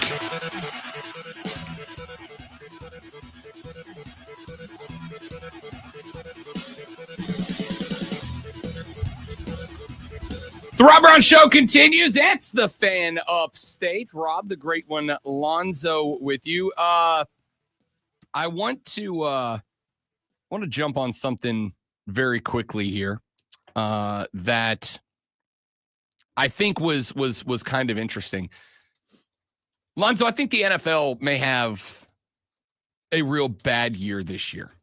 Not for you, but for the league and for consumption of it. Because I sat down to watch the 1:00 games. Falcons Saints was a good game between two bad teams. Not bad teams. The Falcons are 6-4. Let's not say they're bad, but they were playing very, very poorly on Sunday. New Orleans is a bad team. They're now 3-7. The Patriots whip with a capital the Bears 19-3. The Bills win 30-20 over the Colts, but it was it didn't really get interesting till the very end. As they do every week, the Chiefs make it a game for no good reason at all. You win 16-14, blocking a Denver Broncos field goal to win. By the way, Rob, can't win them all. They're not going to win them all. They're not going to do that. They're going to lose one eventually. I mean, at this point, I'm not convinced. All right, but we'll come back to the Chiefs later, because I'm convinced of a conspiracy theory that I heard the other day. Taylor Swift's actually a witch. She's actually a witch capable of casting love spells on the country. Because I got no other explanation for how the hell y'all keep doing this. If you're worried about witches, then that means you believe in witches. You believe in witches. You believe in witch curses. In which case, you should be careful. I mean, I believe none of those things except Taylor Swift. There's no other explanation anymore. 49ers Bucks was okay. Steelers Commanders was like okay. Vikings Jazz was a snooze fest. Titans Chargers was a snooze fest. Eagles Cowboys was a snooze fest. Cardinals Jets was a snooze fest. We were rescued by the Lions and the Texans, except for we were rescued by the Lions and the Texans because they had a combined 48 turnovers in that game. That wasn't I mean, I guess you could say it was entertaining, but it wasn't good. It was entertaining, but it wasn't fun. I mean, it was fun if you're not a Texans or a Lions fan. It was fun in like, I strained my neck from my head turning back and forth, watching the picks go back and forth. Was this weekend an entertaining football weekend? I mean, I can go back to Thursday and I can add Ravens Bengals, but I would make the argument Ravens Bengals was kind of marred by some pretty gnarly non-calls. Well, in order to, I mean, if you could completely research this, you should go back last year at this time, the year before at this time. We're in the middle of the season. There's going to be a couple of down weeks in the middle of the season before teams really kick into playoff mode and pick up the pace. It's the middle of the season. It is. And yet, here's the thing. I expect a down game, maybe even a week talked where about parity. Isn't that what they want? I'm not saying, in fact, quite the opposite. I'm not saying I want blowouts every week. I'm saying these are closely contested, but not good games, right? There's a big difference between a 24-21 banger that's got two good football teams slugging it out and this weekend. All right, admittedly, where even the good games weren't good. I'm desensitized, jaded, whatever, to a degree, because the team I pull for never blows anybody out but still wins. So when I see that across the board, it's normal to me. I am looking at this not through the lens of Rob Brown, New Orleans Saints fan. I'm looking at through this through the lens of, man, there's like 10 games a week that my team's not in. And I'd like there to be good football to watch. I'll put it this way. Sunday at around 1:00. I got up early. I watched Carolina, New York. We talked a little bit about that game back in the first hour. It'll come back up later in the show. But I got up early. I watched that game in the Bro Cave, getting set for a 1:00 kick between the Saints and the Falcons. Because it's divisional rivalry weekend. And I hate the Atlanta Falcons. So 1 o'clock rolls around. I'm watching that game. It's just not a super compelling game for any aspect other than it's a rivalry, but that's it. And so about 1:35, 1:40, the lady friend looks at me and she goes, can we go clean out the storage club? Outside of our garage, we have carport. We have a big storage, a locked storage thing attached to the house. And it had admittedly gotten very cluttered. She goes, can we go clean it out? And I got up off the couch. And she's like, no, not right now. The Saints are on. I just mean after the game, like tonight. Can we go clean the storage shed? And I'm like, we just do it now. I'll put the game on the radio. I'll put a headphone in. I'll just listen to it while we're working. And she's like, well, we can move the TV out there. I said, okay, fine. I'm good with that. So we brought the TV out to the carport and turned the game on so I could kind of watch it while we're working. Now, pretty much every other NFL week of my life, I would have said, nah, we can do it tonight. We can do it in the 40 minutes between the end of the late window afternoon games and Sunday Night Football. Because as Carrie reminds us, we've been waiting all day for Sunday night. So you were going to do it in the dark. No, there's these, I don't know how you guys roll out in Great Court, but we have electricity, lights. You can turn the lights on. So you would still be doing it in the dark. Because we turn the lights on and now it's light. I get it's dark outside, but you probably don't want to go in the shed unless you got lights in the shed. There's lights in there too. Wow. Okay. I know it's very I don't know. 3000. I don't know how that other half lives. Yeah, seriously. But I live vicariously through you. Talk about my 1%er life. We have lights in the outside parts of the house. No, you're talking about a shed. You got lights in the shed. No, it's not a shed. A shed it kind of is standalone. This is like it's a storage room that's connected to the house, right? Okay. It's like you're in the carport, and then there's attached to the house in the front of the carport is a storage room. Okay. All right. Connected to the house. Yard tools and things like that. Yep. Okay. All right. My mountain bike goes in there, the yard tools, all my woodworking equipment, all my regular tools, all stuff you don't use anymore. The lawn equipment. No, I actually did a little woodworking this weekend. Did you mountain bike? I did not I've not mountain biked since I moved here. I was like, I'll bring my mountain bike to the mountains because I'll live in the mountains. That bike has not touched a mountain. I've on that bike 10 years. It has not seen a mountain. So I guess technically it's just a bike. My bike is out there. Anyway, point is, by the time she asked me about 1:45, 2 o'clock, can we go outside and work on the storage shed? I was like, you know what? Yes. And the answer is yes. Not because I'm like jazzed up about a Sunday night banger between the Lions and the Texans. And I was excited about that game. And I'm glad I was because it, again, entertaining game, not good game, but entertaining. I was just like, if we get this done by like 6 o'clock, I can have a good dinner and like be in pajamas by 7:30 because I'm 100. That sounds nice. I was watching these games. Hey man, jammies are comfortable. I'm a big fan, man. I'm a big fan. I spend good money on my jammies. Good money on some comfy jammies. I had the silk jammies on Sunday night, like the good stuff. Like the my skin deserves this jammies. All right.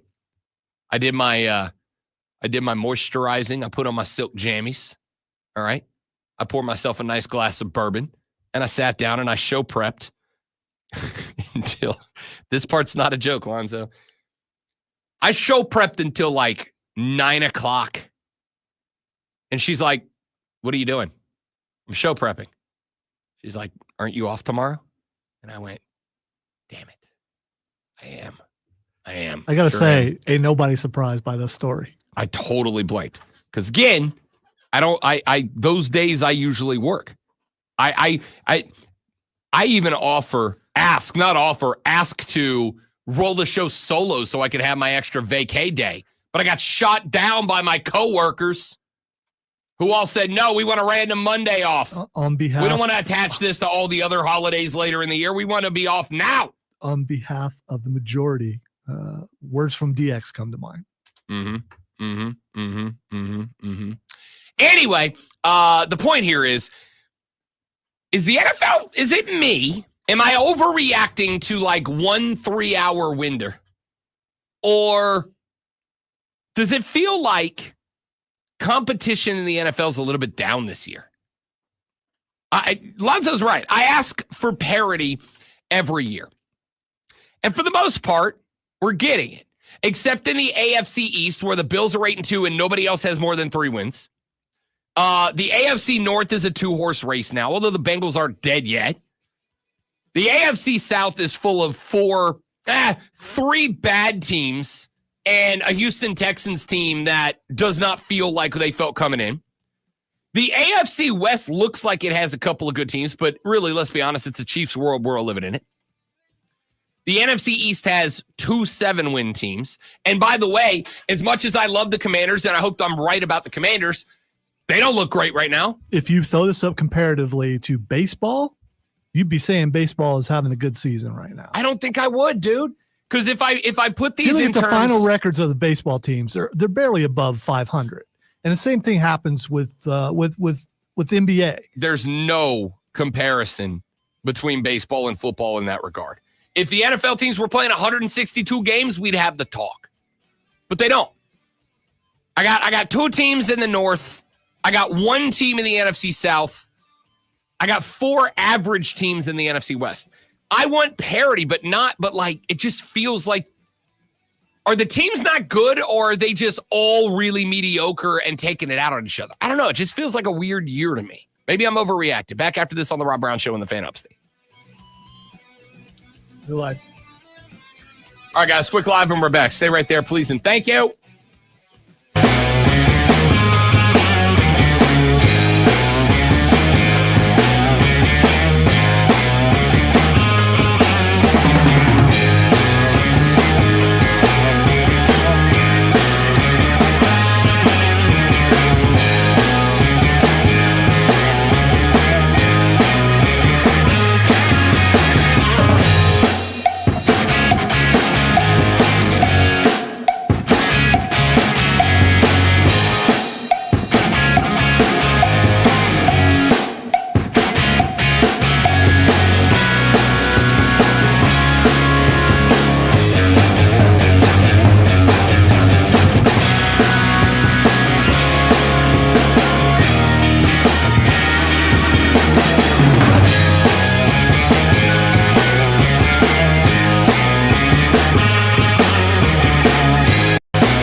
For the record, I was there when that happened, James.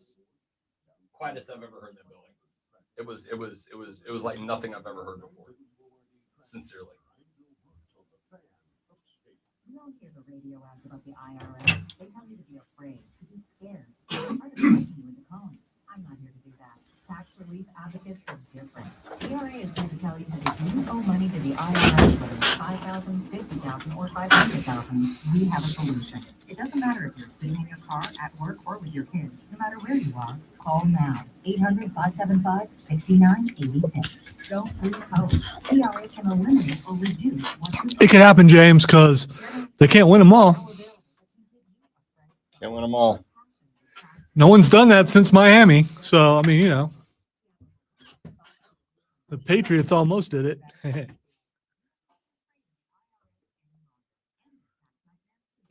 guess they did do it during the regular season. That's 800-575-6986. Tax Relief Advocates. Real solutions for real people. The wait is over. Celebrate the grand opening of Hard Rock Hotel and Casino Bristol, featuring superstar Blake Shelton live on November 14th. Go all in with over 1,400. Really? machines, 50 tables, Why and are we sportsbook. okay? Relax in one of our 300+ How far is Bristol? Enjoy a show at Hard Rock Live. Indulge in world-class dining at Hard Rock Cafe, Council Oak steaks and seafood, and more.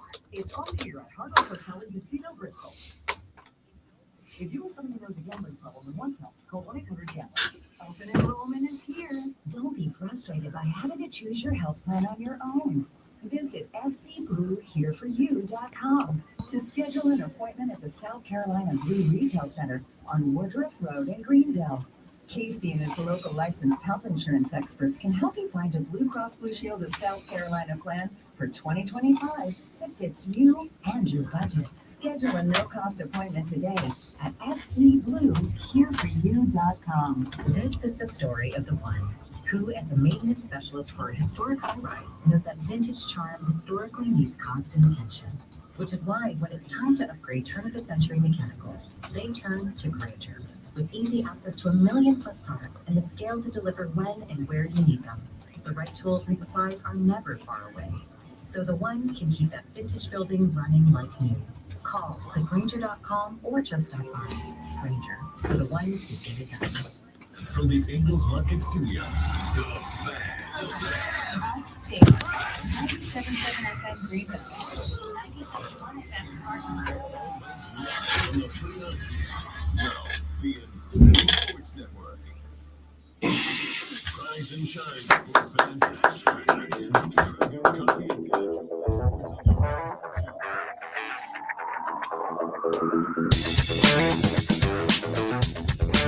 The Rob Brown Show continues. It's the Fan Upstate.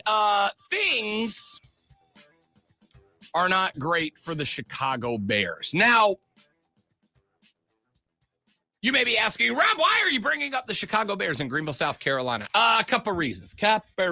Number one, I think the Chicago Bears right now are a team that would allow Carolina Panther fans to look through a situation that is very similar to theirs, but do so through a different angle, through a paradigm that is not necessarily shaded or impacted by your fandom. I don't care what anybody says, myself included.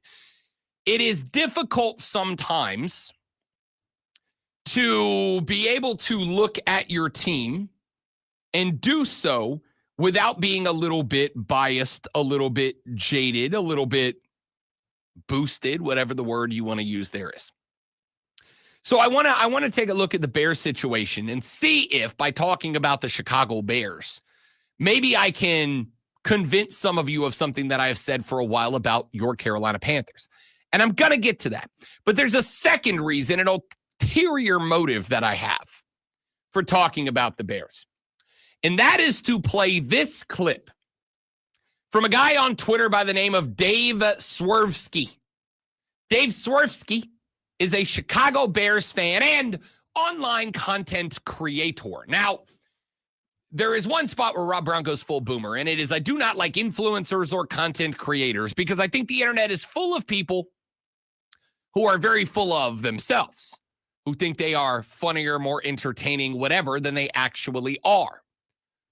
This might be a bad thing for me to say because but you're hilarious, Rob. Thanks, Don't want to tell you anything different. Your enthusiastic support and endorsement means the world to me.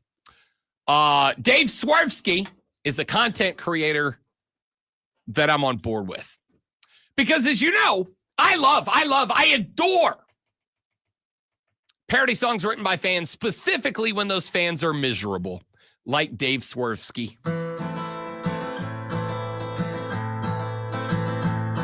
This cursed franchise. Head up for this season. Now this season's gone. Waldron scheme failed again to just sniff mediocrity.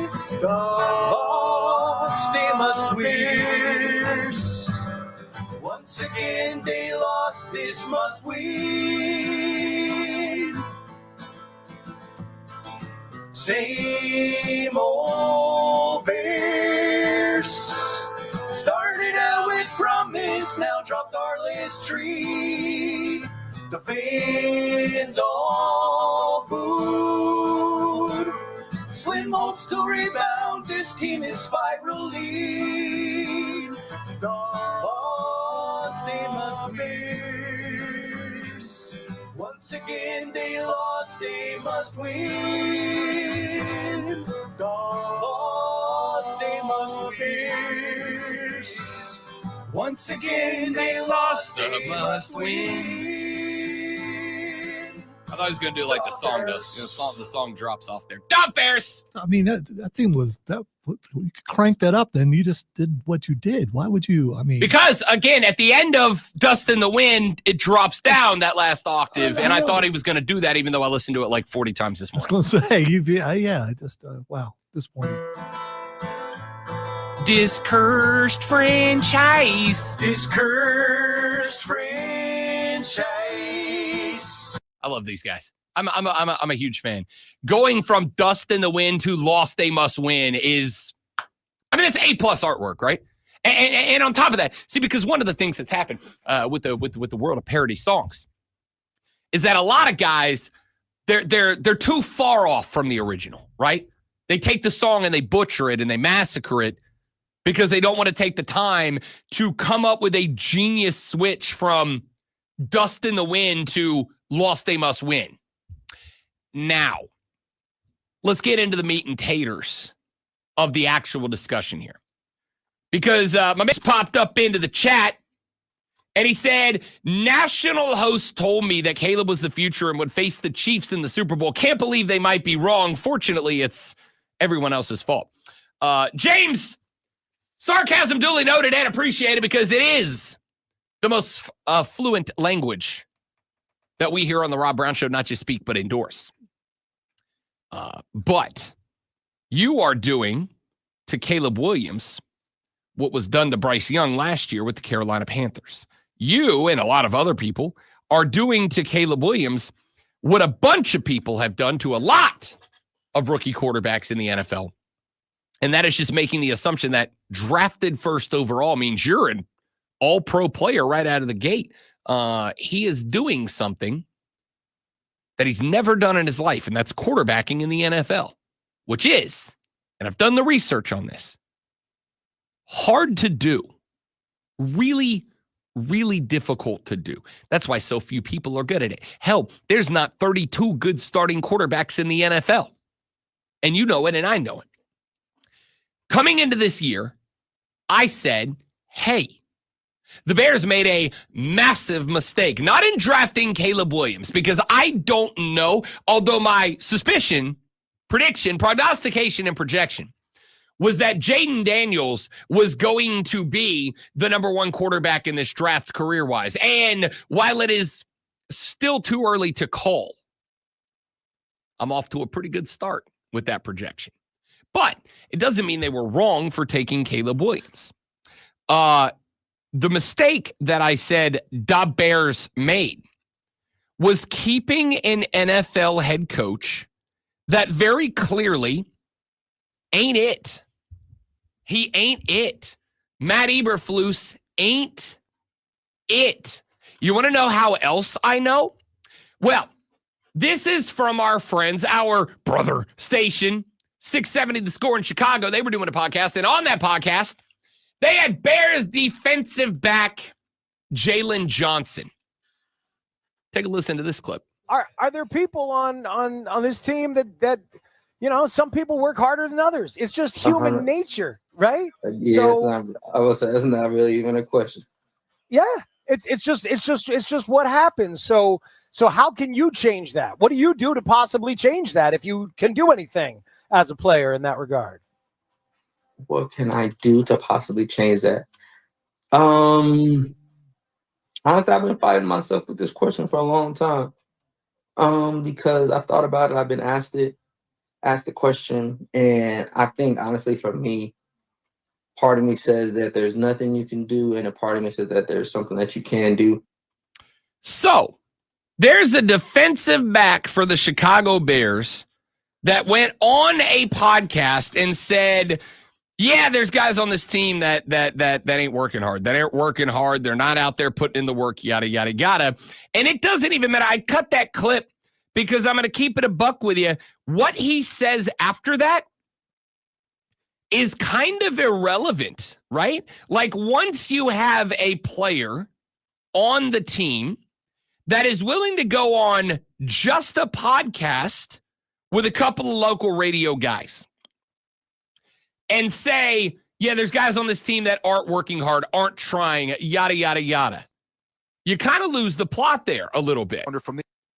DJ Moore was on a show last week. From the outside, has Matt Eberflus lost his football team? So I'll ask you, has Matt Eberflus lost his football team? I want to say no. The message yesterday was that we know we 4-4 now. It's just like being 0-0. But you just got to go out there and start stacking wins how we did. And that's the best thing we can do is win and then let the chips fall how they fall after we do so. Now, that's an answer full of football platitudes, right? But it started with, I don't want to say no. Why don't you want to say no? Because the answer is yes. And by saying no, you would be a liar. It's very clear. Here's the point that I'm making. A lot of people piling this on Caleb Williams. A lot of people piling this on that cat. A lot of people piling this on, we need to bench Caleb Williams, and Caleb Williams ain't living up to the hype, and yada, yada, yada, yada. And I'm here to tell you, this ain't on him. Just like it was not on Bryce Young last year. Just like it was not on Bryce Young, because when you have a head coach that does not have the locker room, you don't have a head coach. Frank Reich came in, and I beat him up last year, and a lot of people thought I was going too far. I beat up Frank Reich. I said, I got to tell you right now, this cat is boring. This cat puts me to sleep. This cat is boring. There's no gas. There's no enthusiasm. There's no juice. You're not elevating the game. It's the most boring thing I've ever watched. People said, Rob, it's a coach, right? Like it's a little far. No. I'm not inspired. As a fan, and I'm not a Panther fan, but I am a fan of money, and when they make more, I get more. But as a fan, I should be the easiest damn person in the world to get fired up to watch you play football. And Frank Reich pressers and pregame speeches and all that put my ass to sleep. And you think the locker room's getting gassed? And when the locker room is all toxic, like the Bears is very clearly and evidently, when I've got players like DJ Moore and Jalen Johnson saying on podcasts in Chicago, yep, everything's bad. Everything's bad. Has he lost the team? Well, I don't want to say no. Yeah, because I don't want to lie. Hey, Jalen, are there guys in the locker room that aren't working hard? Yeah, there are. And I don't know what to do about it. That's not good.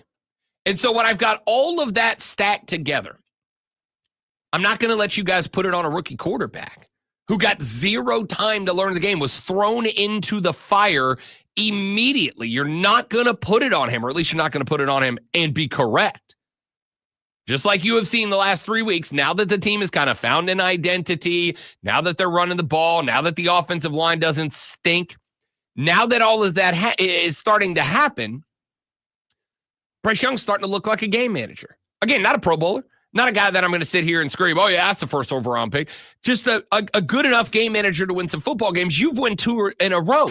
It's the first time since 2022 that you've won 2 in a row because you found the identity. The coaching has figured out what works and started to implement it, and guys have bought in. The Bears, exact opposite. Same dumb crap, same different day. It's just the same old under Matt Eberflus, and that is why I've got fans out here calling this team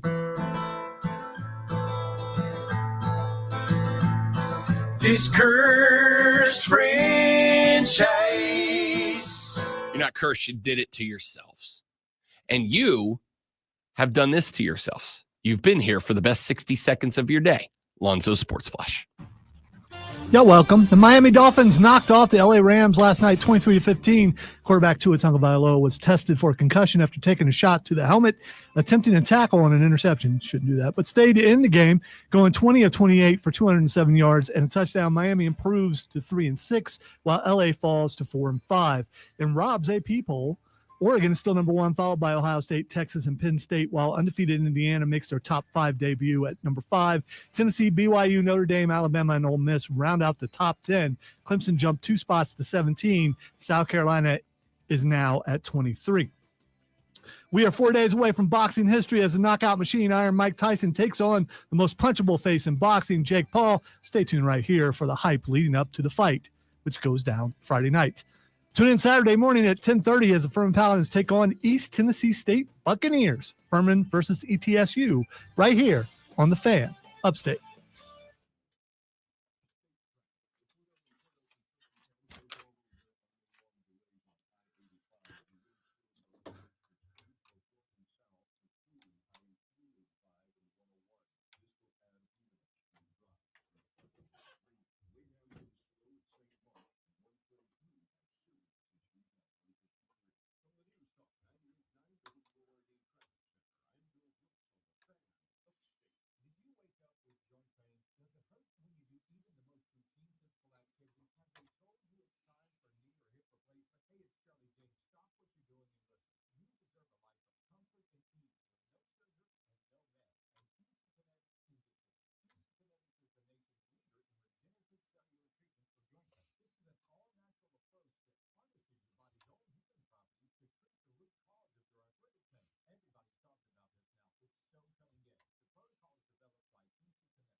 Greenville County Animal Care is the only shelter in Greenville County that accepts animals regardless of their condition, behavior, or circumstances.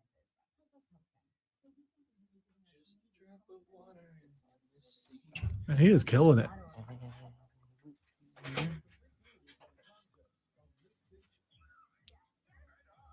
That's also true, James. Very, very, very well said.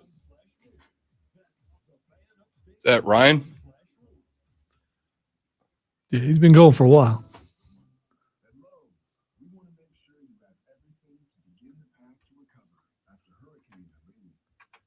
I could probably do like 7 right now. We went down for more just for the lulls. Yeah, we get it, buddy. You're in shape. Greeny up here just with a stack of flapjacks. They're getting ready to do their pancake Yeah. segment, so but still, I would love to see Greenberg get down and do it. I bet he could. He's probably Greenberg could do a couple.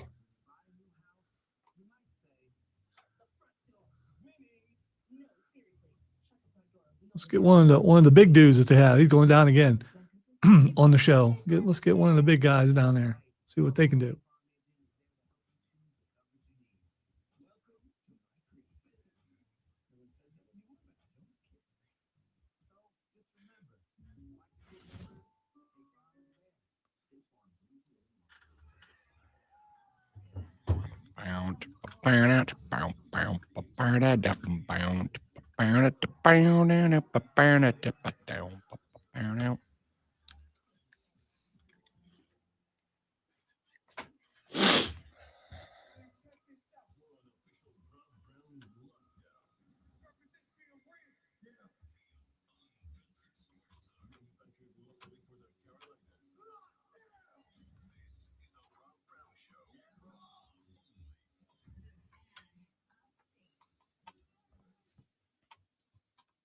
Hey, Big Daddy, how you doing? Real good, Corey LaJoy. Thank you very much. Welcome back, ladies and gentlemen. The Rob Brown Show is on your radio. It is the Fan Upstate. How do you do, my friends, my countrymen? It is spectacular to have you here on the show. Let's rock and roll. Let's have some fun, all right? Rob the Great Lonzo with you, 6 till 10 a.m. every single weekday right here on the Fan Upstate, 97.7 FM Greenville, 97.1 FM Spartanburg, and all around the world for free on the Odyssey app. And very quickly, because we are about to get to the Audio Blitz here in just a minute, our favorite audio that we have picked up since the last time we did the Audio Blitz. I got an email during the break. Apparently, the Ray Memorial Hotline was down over the weekend. I know that the weekend is where you guys have, and not nearly enough, let me be abundantly clear, utilize the Ray Memorial Hotline. It was down over the weekend. They had to purge the whole thing. So if you left me a voice note on the Ray Memorial Hotline over the weekend, please know, unfortunately, I did not get it. But it is back up. It is ready to roll. So what I want you to do is go to the Odyssey app, AUDACY. Go to the Fan Upstate page, click the little heart button that will follow the Fan Upstate. So every time you open the Odyssey app and go to the Fan Upstate page, it'll be right there for you. Then in the middle of that page, there's two buttons. One says Listen Live. Click that button. You can listen to this and every other show here on the Fan Upstate Live 24/7, 365. The other thing I want you to do is take a look right next to that Listen Live button. There's a little circle button with a microphone in it. You click on that. You can record up to a 60-second voice note that comes directly to the Great One and I. And you can do that 24/7, 365. You click that bad boy anytime, day or night, weekend, weekday, does not matter. Any state of mind you may find yourself in, click that button and send us a 60-second voice note on the Ray Memorial Hotline. And who knows, if it's good enough, you may become a part of the Audio Blitz. My goal, in fact, I've just decided. I have just had a revelation. I've just had an idea. I've just had a concept born in this very moment inside the terrifying noggin of one Rob Brown. From this point forward, we are going to end every Audio Blitz with the Armada audio of the day, which means that from right now until the show tomorrow, whoever sends the best 30 to 60-second voice note on the Ray Memorial Hotline, your voice note will be part of the Audio Blitz the next day. Okay? So, don't worry. I'll censor it before the show starts, all right? None taken during the show. It's got to be after the show. But from that, well, it can be during the show. It'll just be for tomorrow's show. From now until tomorrow, the best 30 to 60-second voice note that we get becomes the Armada audio of the day. I need another A word there for the purposes of alliteration. Can't be, if we were doing the afternoon show, it'd be the Armada audio of the afternoon. But I need another A there, all right?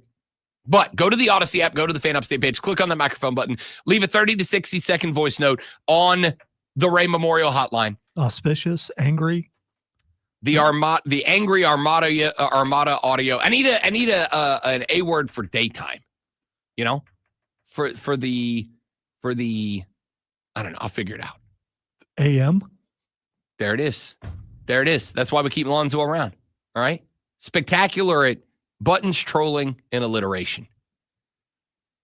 Whoever sends the best 30 to 60-second voice note of the day becomes the Armada audio of the AM the next day on the show. So utilize it. All right, let's get to the audio blitz. I want to start with this. Last week, Stanford and Notre Dame played a little soccer match. It was a banger of a match. Stanford found themselves late in the game, tied up with the Irish. And with just seconds left to play in the contest, this happened. And Lonzo, this might be my favorite play-by-play call of all time. Ferguson draws level. Here's a Hail Mary of a shot that...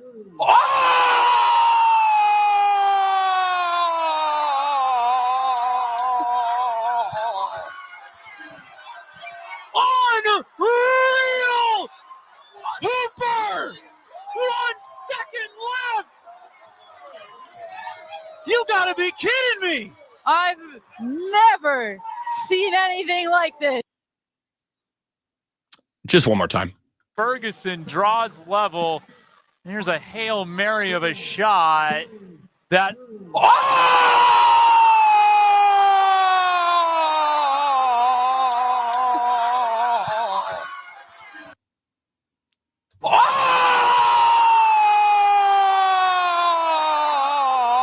Yeah, but it tails off at the end, and it sounds kind of fake at that point. I mean, the initial excitement was there, and then it's like he lost it. So it made me think that he missed a shot.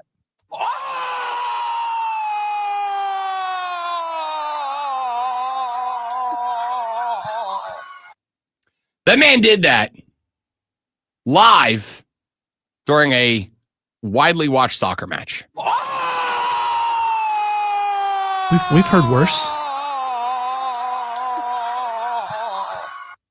How is that not going immediately to the play-by-play Hall of Fame?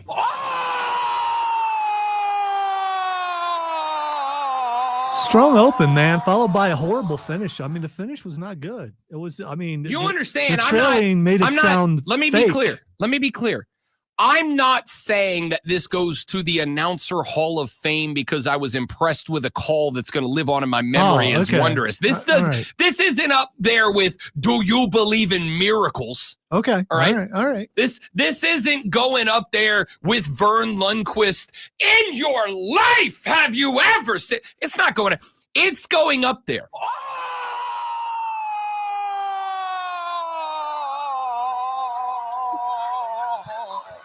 In the fact that I just heard a man either have a heart attack or a feeling very much on the other end of that spectrum. Which can lead to a heart attack if you're of a certain age. I mean, if you do it right, that's a hell of a way to go out. You know what I mean? Like, I think if we all got to pick the way we wanted to go out, it would sound like...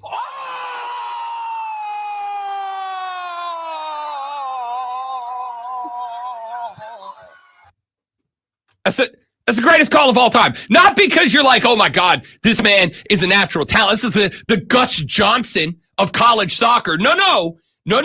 It's legendary because this man on a nationally broadcasted soccer match, knowing that everyone that cared about college soccer would be watching this contest, a very, very highly contested contest, had a microphone in his face, and he made this sound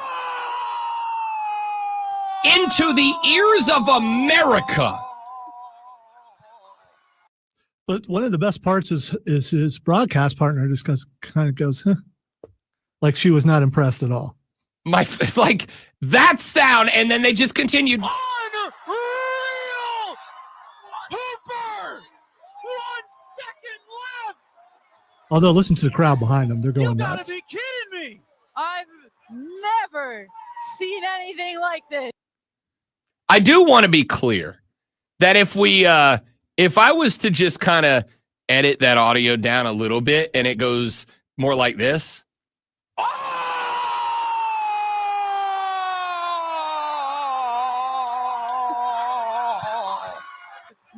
Never seen anything like this. It's much more funny to me.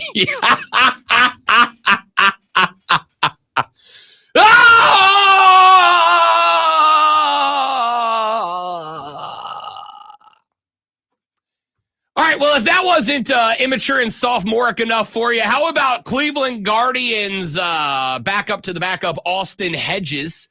He had, towards the very end of the season, a dinger. And he was on a podcast with our Odyssey affiliate in Cleveland and was asked about what the podcaster thought was a very, very emotional home run celebration. You hit your second homer of the year. You were flying around the bases, and I watched the dugout react to that. Like, it was almost like it was your first major league homer, and they were just so excited for you. Like, was it an emotional trip around the bases for you? So you don't pay attention to my career homer totals, apparently? Oh, yes, I do. Well, that'll tell you why the boys were so excited right there. Are you serious that that's the reason? I thought it was something sweet, and all of a sudden it's because you guys are a bunch of sophomores in high school making fun of the number 69? Yep, exactly. The boys even celebrated for me after the game. It was like a couple weeks after Clase got his record-setting save, and we did champagne in the clubhouse. Cheers. David got champagne glasses, filled them up with beer, and we did a beer champagne toast to celebrate my homer. I got the ball authenticated. I got my jersey authenticated. The whole thing. Is there a part of you that wants for you to hit pause on your career home run total and you just finish with that number? Oh, that's what's going to happen. I told everyone, if I do it, I'm going to miss home plate on purpose. Sorry, boys. That's incredible. These are the little things that keep us going for 162 games. Okay, if you can't have a little fun doing that, then you're going to be miserable playing this stupid game we play. Austin Hedges, American hero. My man hit his 69th home run of his career and decided to have an absolute just sprint around the bags so he could get back to the clubhouse with the boys. And how did they polish it off? They went into the clubhouse, got rid of the bubbly, poured some brewskis into champagne flutes, and had a toast to career home run number 69 for Austin Hedges. And I got to tell you, you know what I liked about this clip? It's not just that I find it absolutely hilarious, because I do, because I am also a sophomore child. What do you want? I work in sports for a living. Come at me, bro. What I love about it is what he said there at the end. Sometimes you just got to laugh at dumb stuff to get through it. Laughing is good. It's medicine. It's the best medicine, so I've been told. So they found something that is dumb, immature, and funny, and they threw a whole party about it, and I bet you they had a better day than those of you that didn't laugh at that story. That's fantastic. Those are the types of cats that I can get down with. Speaking of sophomoric humor, let's just keep the trend going. Here is Baker Mayfield, who was on a podcast with the Barstool Sports fellas. And, I'll let this story speak for itself. How many times have you been tested? Randomly? When we were in 2020, oddly enough, when we were really, really playing well with the Browns, I got tested probably 11 times that year. It's random. First of all, look at me. Yeah, right. I'm not a physical specimen. Right. What are we doing here? Yeah. It's random. So were you on a first name basis with the guy that comes in? Yeah. That's awkward. That is awkward. Because they gotta look. They gotta. Do they stand behind you? They're very. I'm gonna cut it off there because the story goes a place, and they use a word to describe a portion of the male anatomy. I wish you would have cut it off before that last phrase. I mean, I feel like we're very in the clear so far, especially considering the 3 pieces of audio I'm going to play from College Game Day coming up here in a minute. I feel like we're in the clear, and I bleeped everything. I edited it down. But one of the fellas from Barstool uses a word for the male anatomy that's even more aggressive than the regular word that we use for the male anatomy that I would have also bleeped. And I'm playing this, and I just want you to know the story goes on that Baker basically said that he has a teammate that because he hated being urine tested for steroids. He said his teammate used to wait until he had to, Lonzo, how do you put it? Be regular to take his test. So if he was going to get tested that day, he would go to the drug tester and go, okay, I'm ready now. Because the drug tester in the NFL, they gotta look at it. They gotta go eyes on to make sure that you're giving them the real deal here. Straight from the hose, if you get my drift. When the hose is turned on, they have to see that the water is coming out. They got to make sure it's you working the tap. All right? And so he said we had one player that hated it so much that when he had to give a urine test, he waited till he had to go deuces as well. And he's like, if you're going to watch, you're going to watch the whole thing. Baker was like, I try to get in there and done and out as quick as I can. Not this guy. This guy was like, oh, no, you want the show, you're getting the whole show. And it's hilarious. It's hilarious. All right. College Game Day has gotten absolutely lit. Nick Saban is out of to give. Now, I got 3 clips from Nick Saban from College Game Day. The first was when they were visited by Pittsburgh Pirates, and may I be clear about this, Cy Young Award nominee, rookie, and former LSU Tiger, Paul Skeens. Yeah, no one cares about him. They were down in Baton Rouge, Louisiana, Red Stick, the capital of the great state of Louisiana. And Paul Skeens was down along with his gymnast and girlfriend, Olivia Dunn, perhaps the more famous of the 2 athletes, if we're keeping it a buck. It shouldn't have been Paul Skeens with his girlfriend, Olivia Dunn. It should have been Olivia Dunn with her boyfriend, Paul Skeens. Either way, Nick Saban said, I'm going to cook you both. They've been quaking all night thinking about this one, and Utah season hasn't gone the way they wanted it to, and I think that continues today. I think BYU goes in there and is dancing all over the place. I agree. I think BYU, like you said, the Holy War. I didn't know it was called that until I did my homework. Before these picks, I did a lot of homework. So, Hell yeah. but I got BYU. Is this the first homework you've done at LSU? Got him! It's been a while. When you throw 103, Got him! Is that the first homework you've done at LSU? Saban does not care. Went right down the field like through a tin horn. We get down there in the student section, man, and we get 4 straight false starts. They take us right out of field goal range. Yep. But the key to the drill was it never affected anybody. You used that tin horn thing there for a couple of years, and I've always wanted to ask you what it means, and I can't explain what it means. I think it sounds great. I think what you said is that thing's running. I think there's no resistance. It just goes right through. I don't think I've ever heard through a tin horn. I don't know why you would put that in a tin horn. I feel a lot better. Whatever's available, you're out in the woods or something, you just happen to have a tin horn with you, but you got to go. So, you go with the tin horn. I don't know. But if runs through a tin horn, why use the tin horn? Just let it rip, right? Dig a hole, let it rip. I've been camping before. Dig a hole, let it rip. You actually dig a hole and do that? Oh yeah, trust me. You dig a hole. You dig a hole and you stick your like at least a foot deep. Yeah, you dig a hole. You dig a big hole.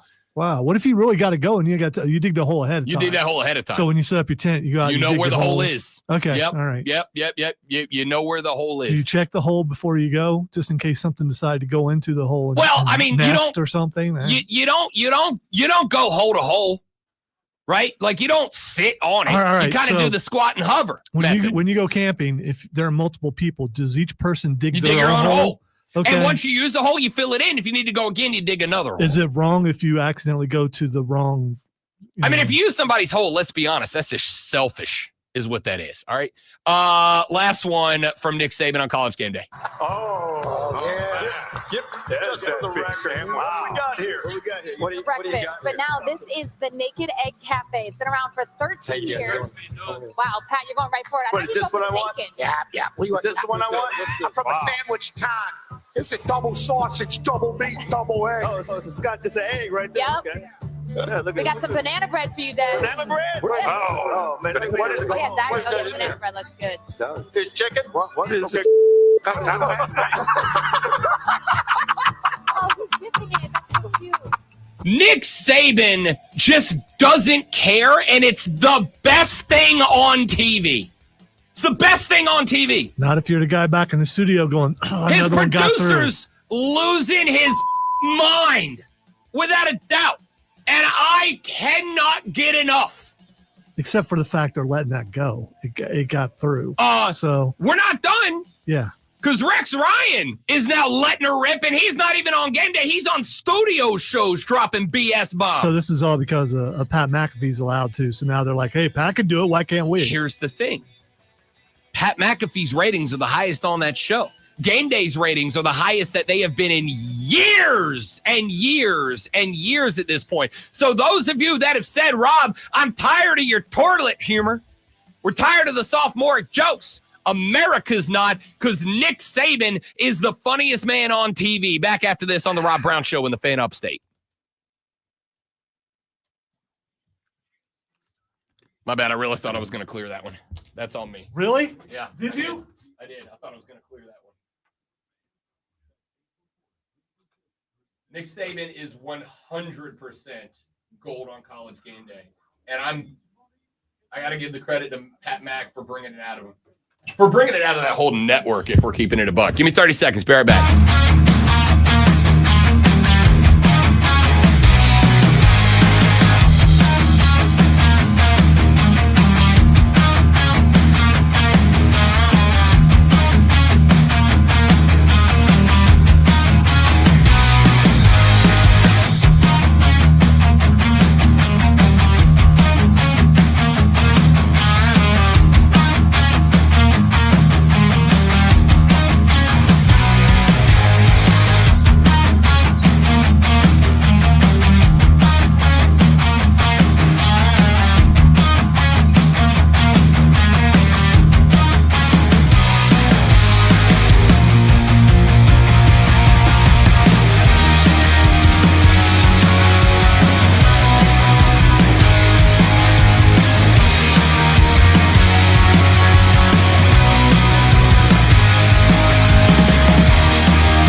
From the News Talk 98.9 WOW Weather Center, here's the Carolina's most trusted forecast on the Fan Upstate. See sunny skies with 43 high 70 degrees.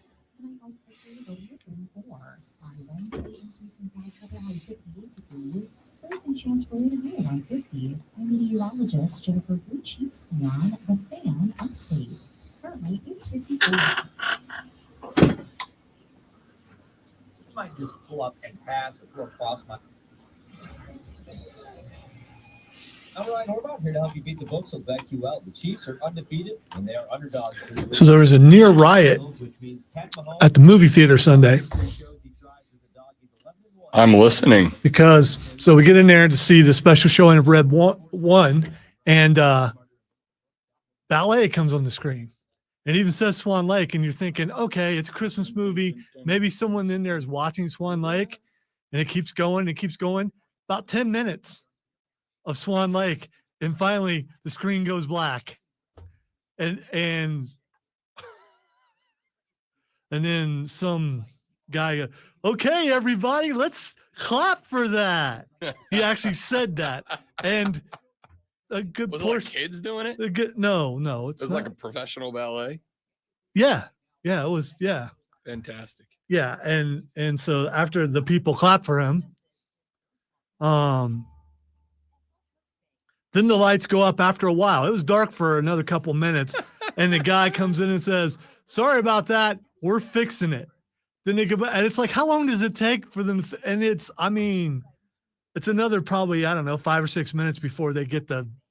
I've never been up in the theater room. I don't know how, and I'm guessing the film or whatever for So IMAX this was a theater mistake. Yeah, it wasn't part of the. I was like sitting here like that's a hilarious gag to start a movie. No, they messed up, and I'm just like I'm sure like everybody else, you're sitting there going, okay, it says Swan Lake. It's a Christmas movie. It's red wine.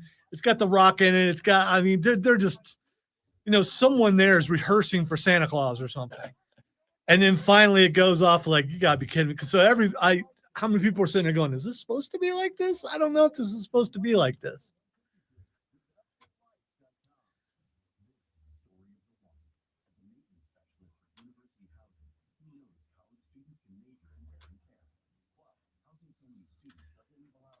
The whatever performance of Swan Lake, they were pretty good though.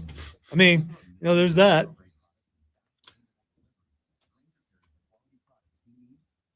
Although, dude who's sitting in a chair pretending to be asleep while everyone's dancing around him, he kept opening his eyes open a slit. I didn't notice that. You could probably see it better in IMAX. Maybe that's why. And then after the movie started, I couldn't help but think, who goes to IMAX to watch Swan Lake? I mean, obviously some people go to see that. It's one of those Fathom Events things. I will tell you that even as somebody who doesn't appreciate, loves art and culture, I will punch myself in the junk before I sit through a ballet. There's nothing more excruciating in the world than ballet. It is the worst. It was interesting. At the same time, I'm a little upset about it, but I'm observing the crowd, wondering how they're going to react. And they took it better than what some other crowds probably would have, I think. Maybe it's because it was a Christmas movie, so you're a little more acceptable because of that. I don't know. I'm stealing that joke.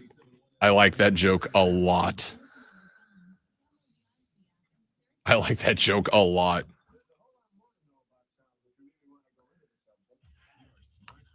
I don't think I could tell that joke without falling out laughing at it. I'm sorry. I just apologize before the punchline.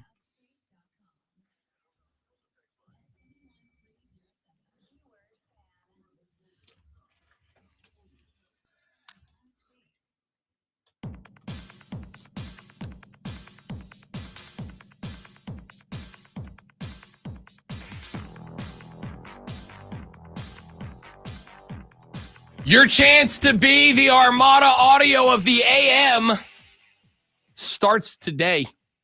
Drop us a note on the Ray Memorial Hotline. Go to the Odyssey app. Go to the Fan Upstate page. Click on the little microphone button in the middle of that page. Drop us a 30 to 60-second voice note. Anything and everything is on the table.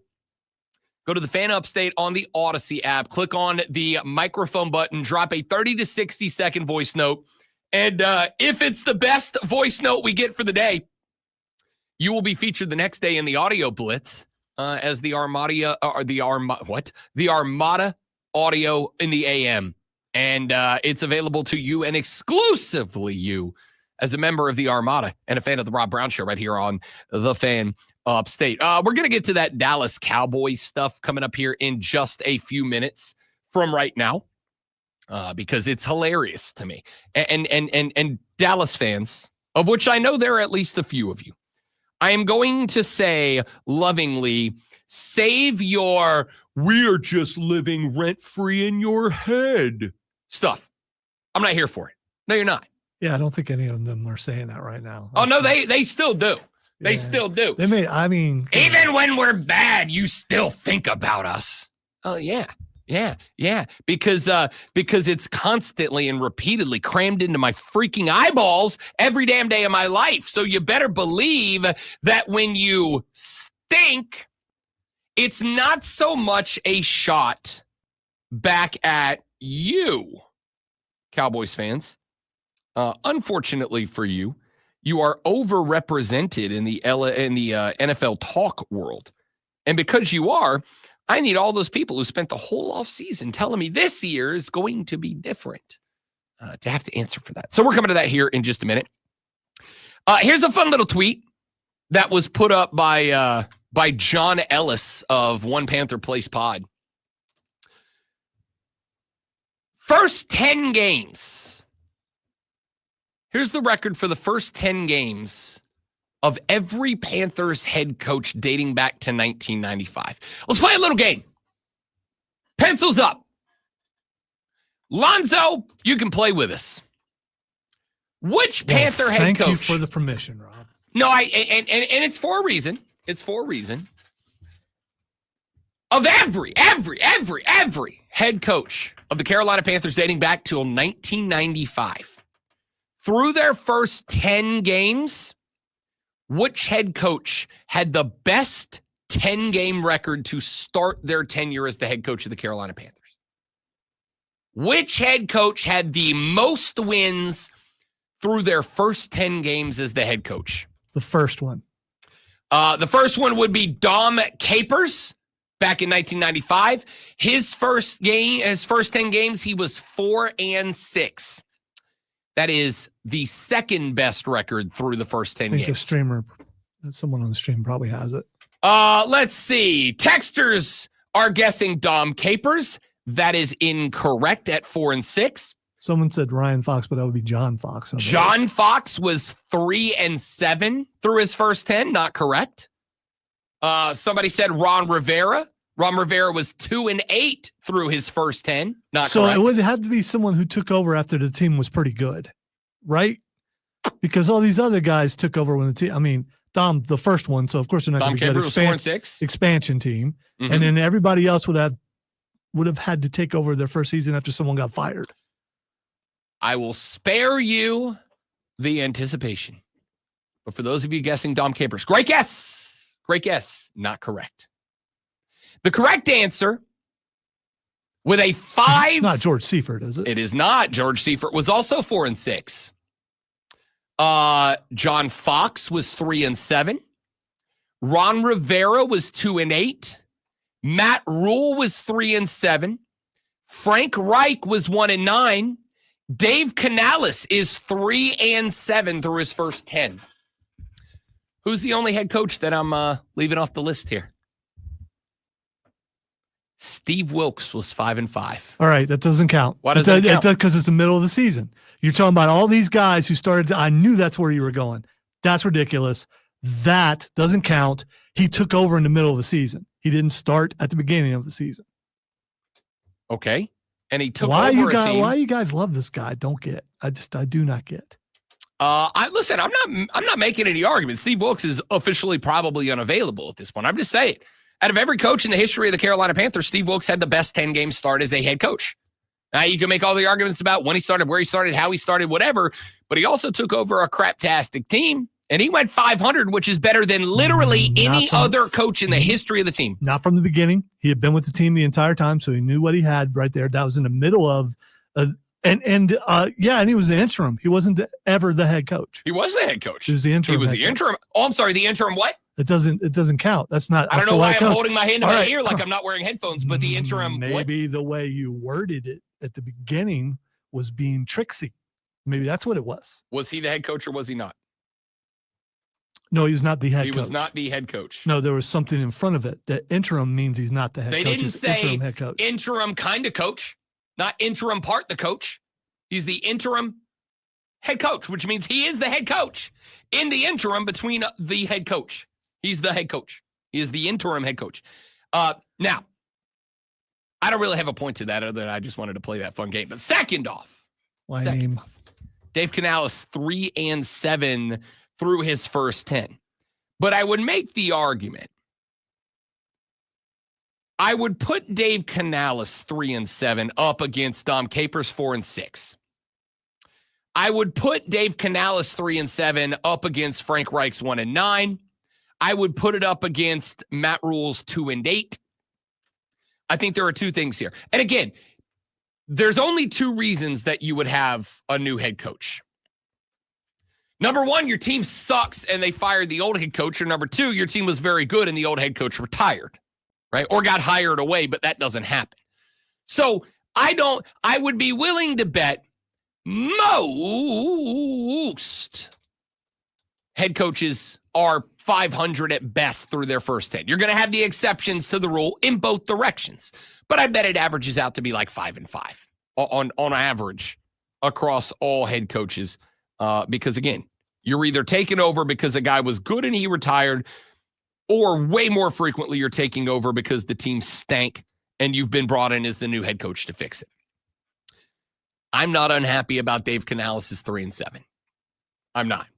I'm not upset about the 3-7. And the point that I was making here was, for the folks who are dunking on the 3-7, for the folks that are dunking on the 3-7 and going, oh, it's 3-7 through 10.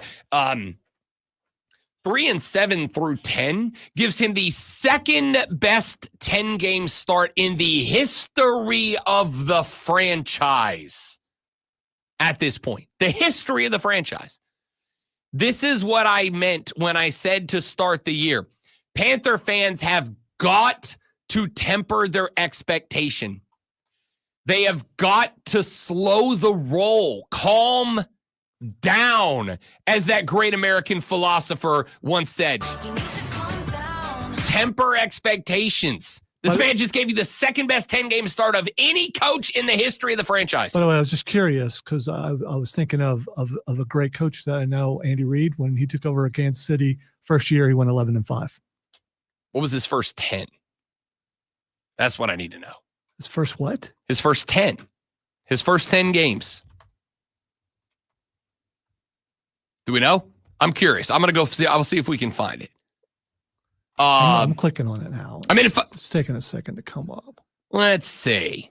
I mean, technically, Andy Reid's first season as a head coach, he was 5-11. His first year with the Chiefs was not his first year as a head coach. We're talking about the Chiefs. I specifically said I know you Chiefs. did. I know you did. But the point here is Andy Reid had head coaching time. Dave Canales does not. So Andy Reid's first season, 5-11. All right. They did go 11-5 the next year. I don't think that I can expect Dave Canales to go 3-7 the first and turn around and go 7-3 the first 10 next year.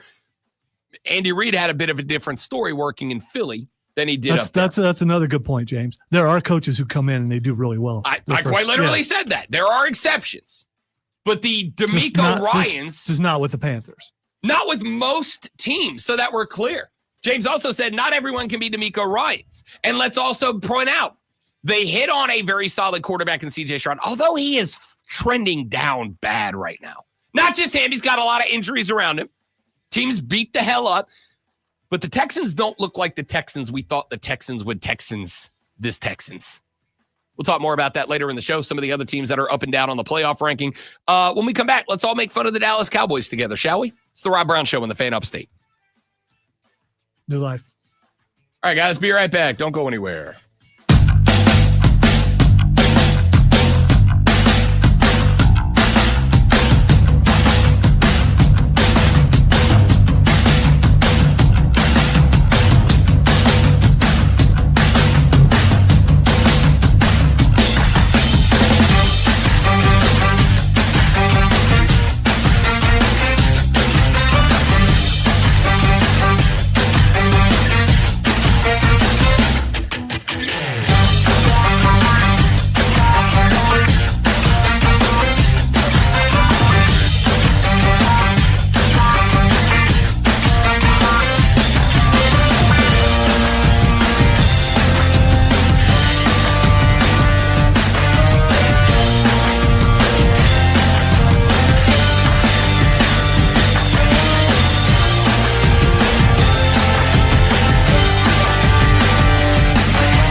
Mine is better from doing this.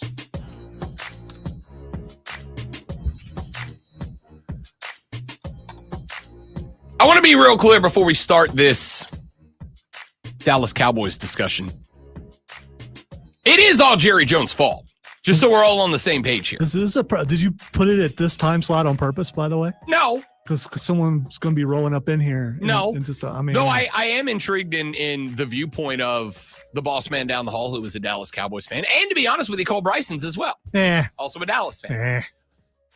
But I will say at the end of the day, I'm hanging this albatross around the neck of one Jerry Jones. Let's start with what happened this weekend. I don't know if you have seen it yet, but there was a touchdown pass that should have been a touchdown pass that ended up not being a touchdown pass because a wide receiver could not see the football, which is kind of like the most important part of catching the football. Couldn't see the football because there's a big damn window right there in Jerry Jones Stadium. And that big window on Jerry. Isn't that retractable? It's not retractable because it's on the side of the building. Oh, okay. I thought you were talking about from the top. No. Okay. There's a big window on the side of the building that points directly at the end zone. And at a particular time of day, which just so happens to fall in that 4:00 game window, which the Dallas Cowboys, because they're America's team. Was this there before time changed? It's there at the, I'm going to say no. But it's there at the back half of every season. So Jerry could blame the government. No, he can't. No, he can't. Because he put a damn window that is at the exact angle where the sun bakes one of the end zones every year. And my favorite part was, and I've got the sound, and I'm trying to find it here. Your hand motions or arm motions for this was on point. That was perfect. I thought so. Reminded me of a certain AEW tag team. I thought so. That's up and coming right now. Yes. The window that lets the sun shine directly into the eyeballs of any wide receiver in the end zone on the other side of the field trying to catch football. Jerry Jones was asked about that window. And Jerry lost his mind. Jerry popped off. He said, what do you want us to knock this whole thing down and build up a new stadium? And blah, blah, blah, blah, blah, blah. It was not ideal. In fact, I'm trying to find the audio right now. I of course can't seem to freaking find it. Oh wait, here it is. There it is. Jerry Jones. Oh, it's not the audio. It's a transcript. Anyway, he said, by the way, we do know where the sun is going to be when we decide to flip the coin or not. We do know where the damn sun is going to be in our own stadium. And then when asked, well, why not put up curtains or blinds or something, like every other window in America? And he said, well, let's tear the damn stadium down and build another one. Are you kidding me? Everybody's got the same thing. Everybody that comes here has the same issues. I'm saying the world knows where the sun is. You get to know that almost a year in advance. Someone asked me about the sun. What about the sun? Where's the moon? Shut up about the sun. That's an Office reference for those of you that don't know. Isn't it the best thing in the world that Jerry popped off about the sun and made the perfect point about why the hell you'd have big blinds on a big window so guys can see the football, Jerry? Now, that's not the only meltdown, because while that was happening, Micah Parsons was in the locker room after another L, this time getting hammered by their NFC East rivals, the Philadelphia Eagles, and asked about head coach Mike McCarthy. Micah said this. Lonzo, I want your gut reaction. Mike's on the final year of his contract, so outside there's, of course, going to be questions. What's the sentiment inside the locker room, and what do you tell people who are worried about whether McCarthy will be the coach next year? That's above my pay grade about if Mike is coaching again next year. But, all coaching aside, coaching, Mike can leave and go wherever he wants, but the guys I kind of feel bad for is guys like Zach Martin and guys who might be on their last year or on their way out, because that's what I wanted to hold the trophy for. You want to win games and do great things with those type of legends who put in more time and work than Mike McCarthy ever did. So those are the kind of guys that I have so much sympathy and hurt for. What's your gut reaction to that from Micah Parsons? First of all, from a radio standpoint, everybody wants these guys to be honest. And when they are, to a degree, when he didn't say what the entire thing, like, yeah, he needs to be gone because he's a horrible coach. He kind of said that. But you want the honesty. Then when there is honesty, like I said, to a degree, not complete honesty, but enough for everyone to be talking about this, then you're hypocritical of the player. And so as sports media or media in general, do you want it or do you not want it? I mean, do you want it just so you can slam the guy who gave it to you? Should he have said that? Probably not. But now that he has, it's everywhere. And because it's the Cowboys, it's magnified because as we can't figure out and other people can't figure out why Dallas is so important and everyone feels like they need to talk about him in sports. In this case, it is a story. I mean, do we want him to talk or do we not want him to talk? So here's usually that is a reaction I would have. Like, I'm not gonna clown a dude who's finally opened up and given fans what the honest opinion inside the locker room is. In fact, I didn't even care about the first part where he's like, oh, Mike can leave and go wherever he wants to go, because that's true. He's in the final year of his contract. Maybe it's Mike that says, I've had enough of Jerry. I'm out of here, not the other way around. Or he's had enough from ungrateful players who just won't go out and give them their all or something. I don't know.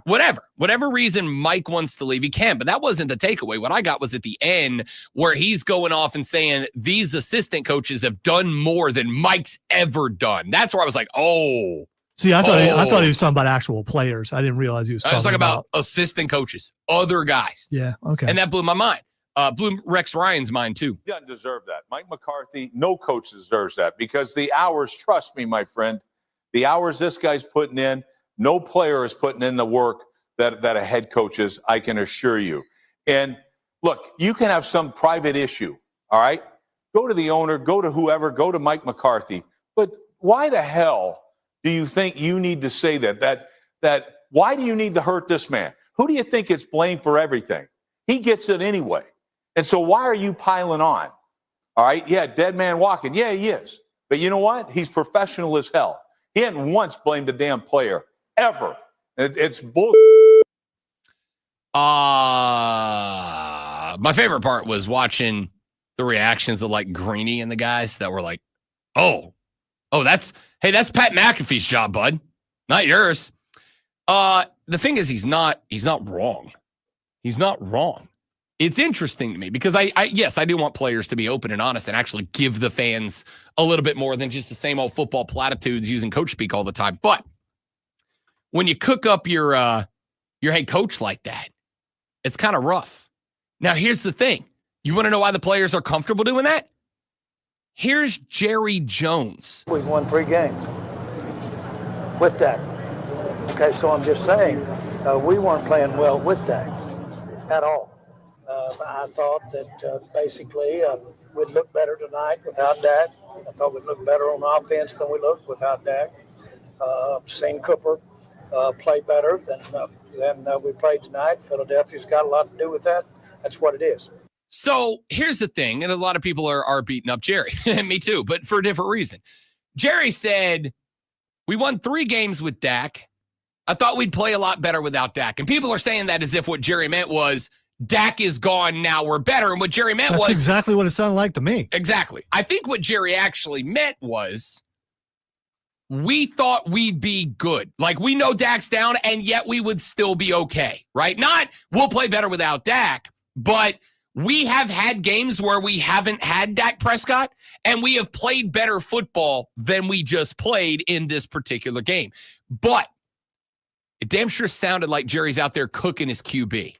And at the end of the day, what Jerry actually meant to say, didn't we just learn this from election season? What is actually said doesn't matter as much as what is it that you interpreted from what the person said. This is the problem. You got a bunch of dudes out here for a team that is not on the same page, and now everybody's just shooting from the hip. There is no gel to this team. This is why I've said I see a bright lining, a silver lining for the Carolina Panthers, because while they're bad, I damn sure got a bunch of guys who are on message and on the same page. And that is the foundation. The Cowboys don't even have a foundation. They got a big old hole full of quicksand in the ground because everybody's shooting from the hip, saying their own thing, and everybody's just sinking in different parts of the area. The Carolina Panthers are on the same page. The foundation is there. That's why I think there's a silver lining there. Here's the reality. Al Davis territory is real, and the Cowboys are in it. They won't be good till Jerry's dead and all these clowns are gone. Sorry. That's what it is. I was trying to make a Cowboys joke about Lonzo Sports Flash, but I'm dumb and can't. So here's Lonzo Sports Flash. Yeah, I'm following the meanness. Here's something bright. The Miami Dolphins knocked off the LA Rams last night, 23-15. Quarterback Tua Tagovailoa was tested for a concussion after taking a shot to the helmet, attempting to tackle on an interception. He should have just let that go, but stayed in the game, going 20 of 28 for 207 yards and a touchdown. Miami improves to 3-6, while LA falls to 4-5. The Cleveland Cavaliers improved 12-0 with a 119-113 win over Chicago on the back of a 36-point effort from Donovan Mitchell. The unblemished record makes them the 8th team in NBA history to go unbeaten through the first 12 games. We are 4 days away from boxing history as a knockout machine. Iron Mike Tyson takes on the most punchable face in boxing, Jake Paul. Stay tuned right here for the hype leading up to the fight, which goes down Friday night. Also Friday night at 6:30, the Furman Paladins take on the Tulane Green Wave in hard court action. It's Furman versus Tulane right here on the Fan, upstate.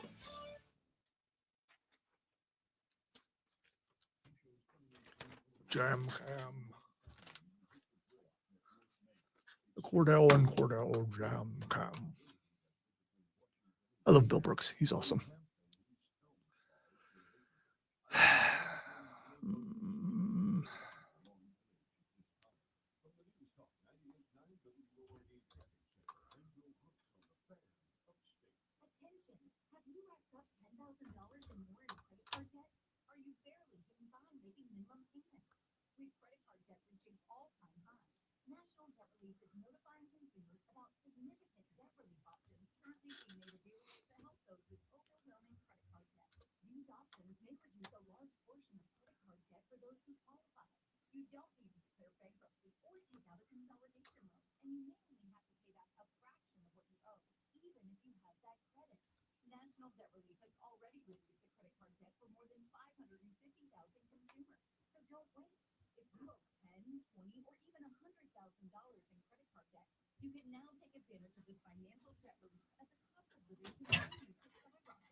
I know I'm going to shell out money for that.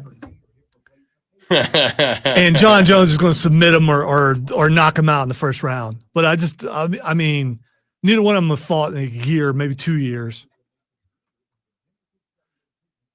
When Miocic was on his roll, he was pretty good.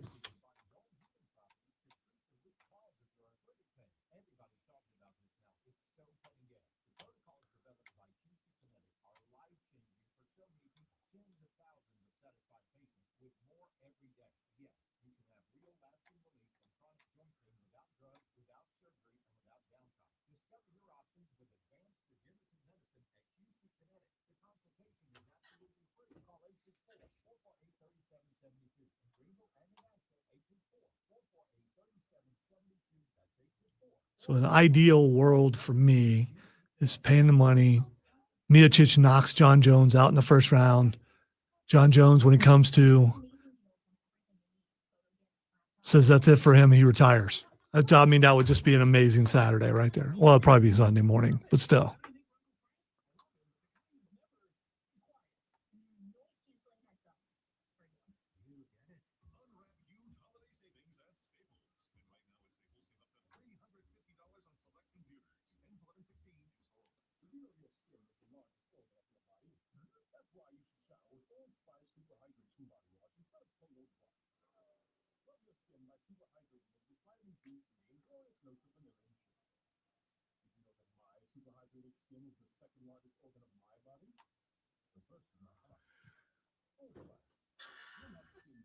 So I've now put probably 95 hours into Dragon Age, and I don't think I'm anywhere near beating it,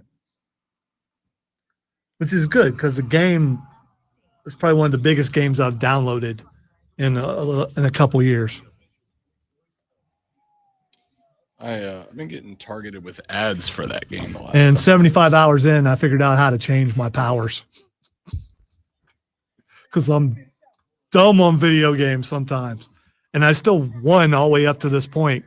And then suddenly I'm just like destroying things when I could have just switched things up.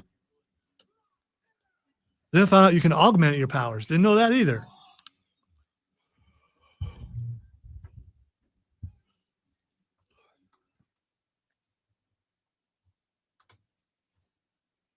Yeah!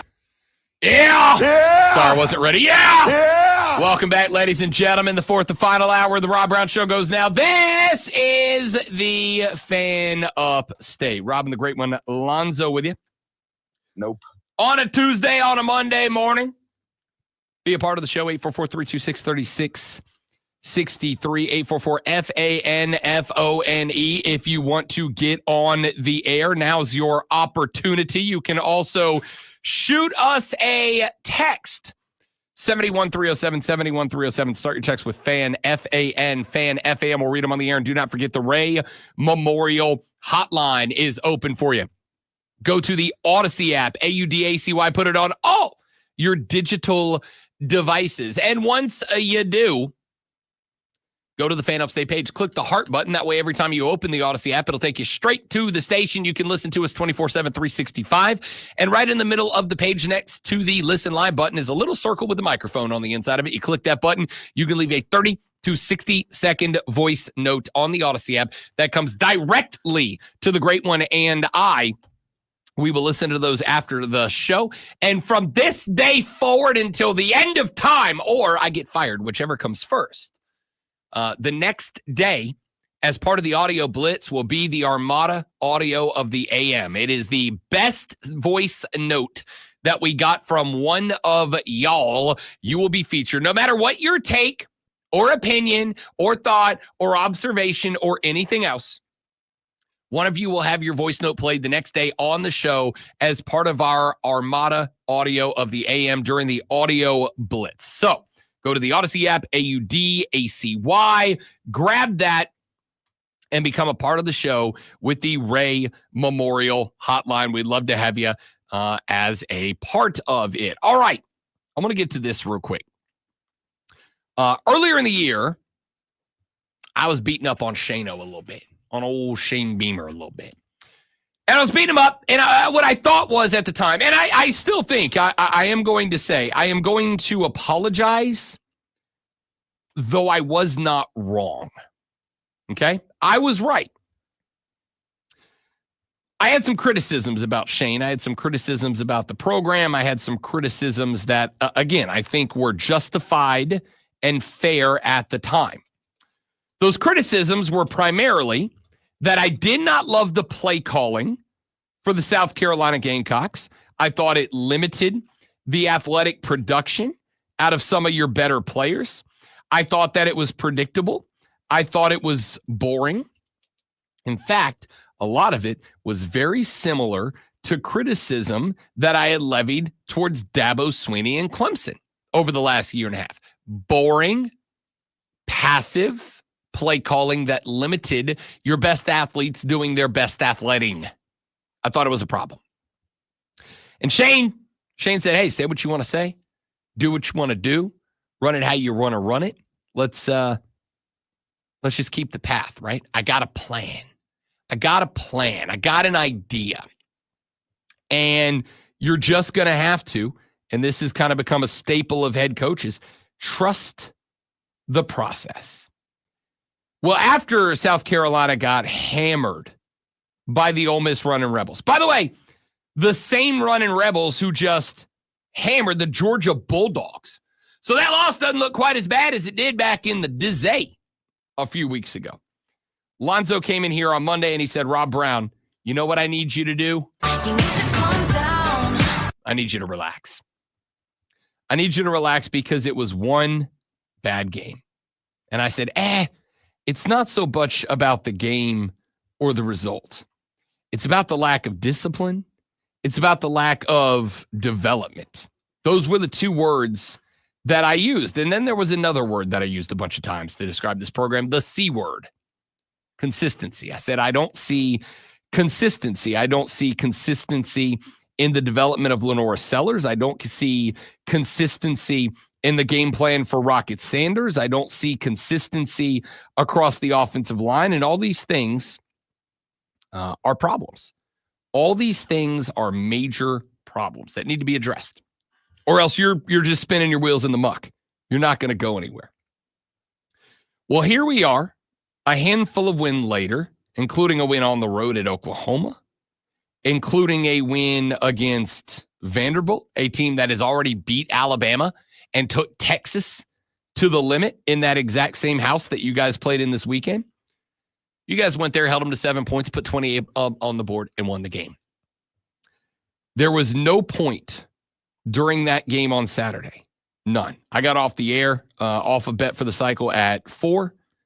I walked out to the living room, and the lady and I watched this game. There was no point during the game Saturday. I watched the first half, then we left, and I went to the hockey game. But I want you to know, as I stood in the tunnel for the Swamp Rabbits game, I had it on my phone sitting on the desk. So I was watching this game. I hate to do this, but how'd that go Saturday night? Star Wars Night was spectacular. Had 8,000 people in the building, lightsabers blazing. Phenomenal evening. And no, I did not bust my ass on the ice. All right. Yeah. The boots were great. They were great. To the point that I'm like, maybe I just wear riding boots now. That's a joke. I'm not doing that. I will wear silk pajamas, and they are very nice. Very nice. Right? Moisturize people.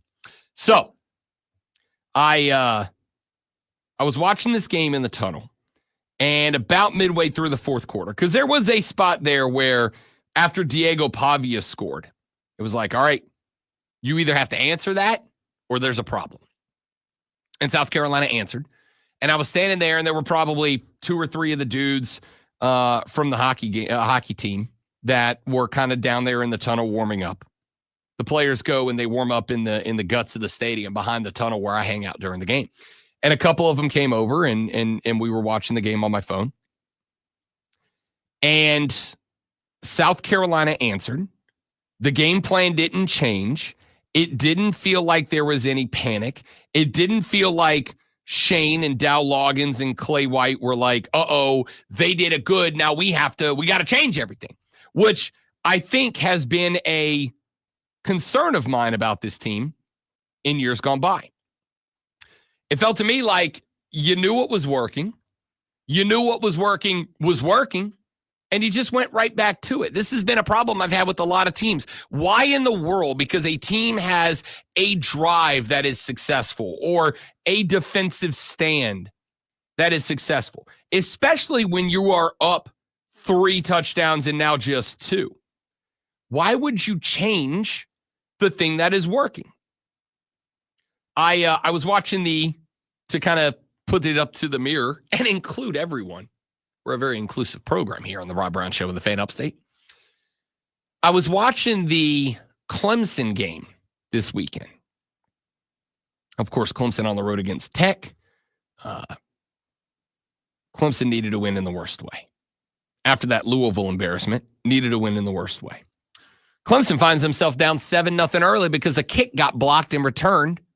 A pick. No, it was a block kick for a 6. And I was like, because on the next offensive drive, Cade and the boys are on the sideline, and while the play call's going in, over comes Dabo.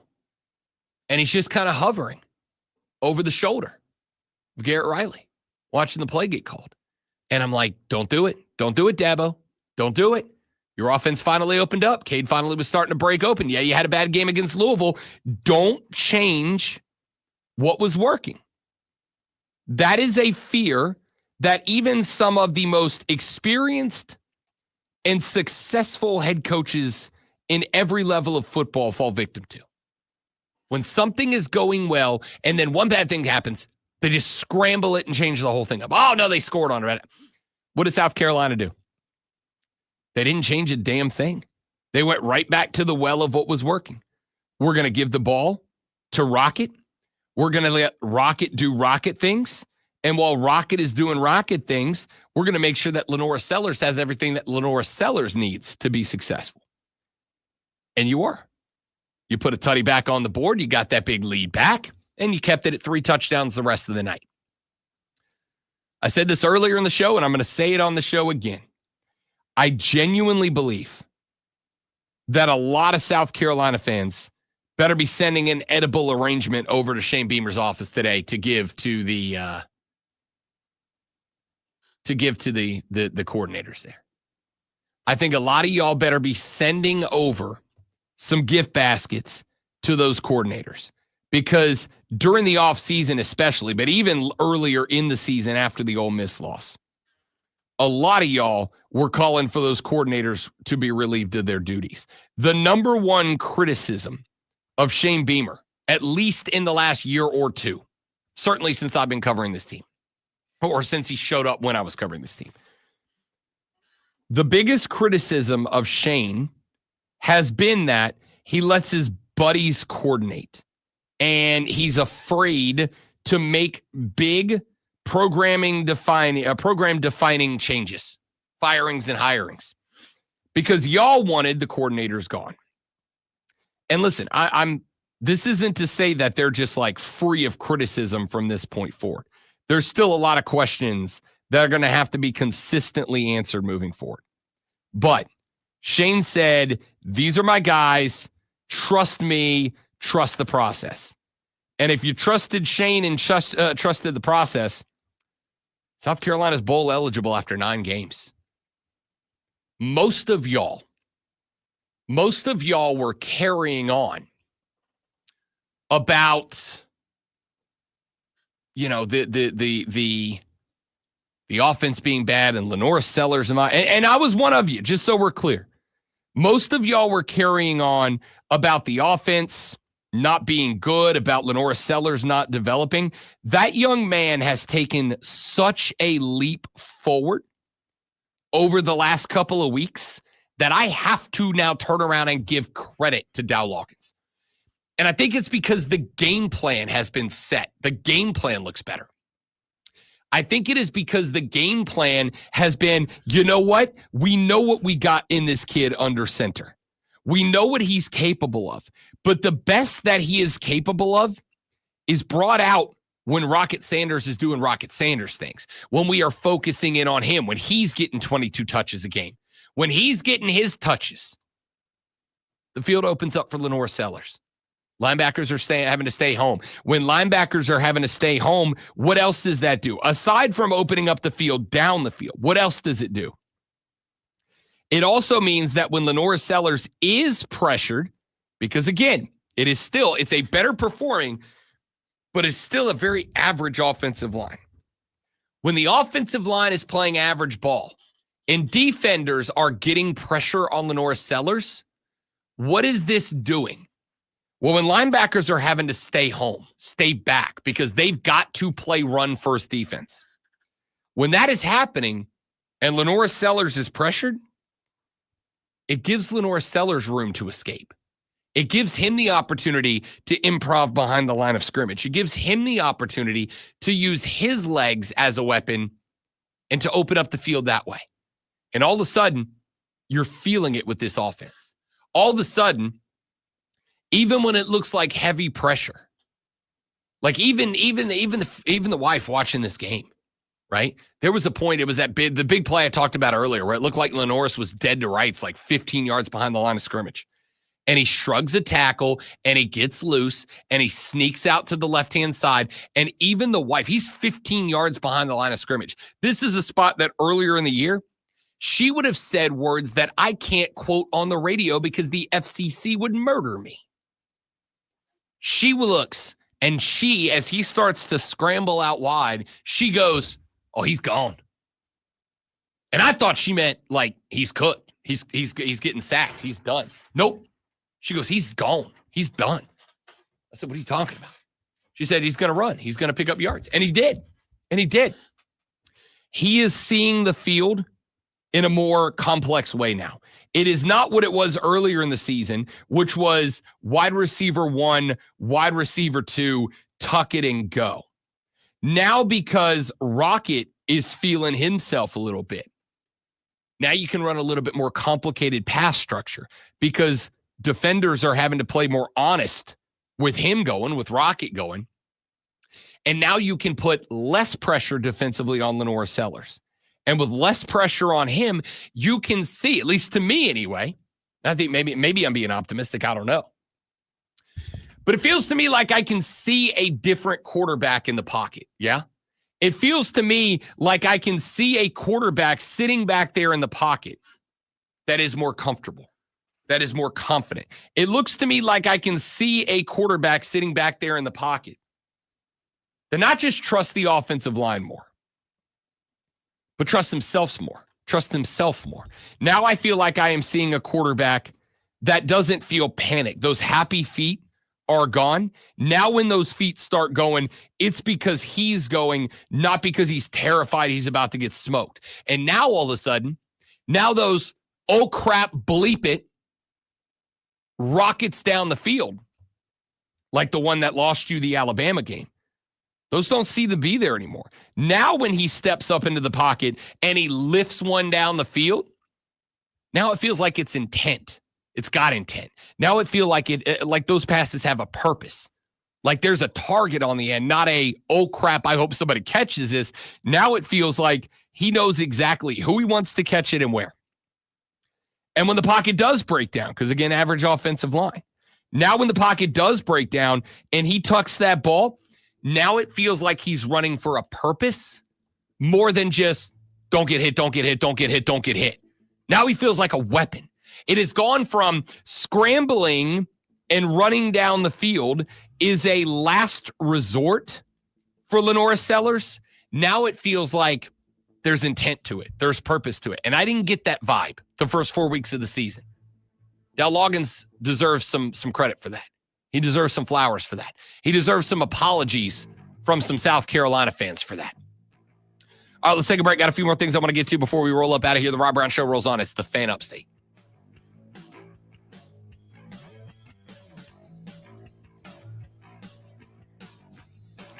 Are you stepping away? All right, guys, give us 45 seconds. Be right back.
BetQL app. And don't forget to listen to Bet for the Cycle every Saturday from noon to 4 with myself and former Major League Baseball player Cody Decker as we take you around the world of sports and sports wagering on Bet for the Cycle.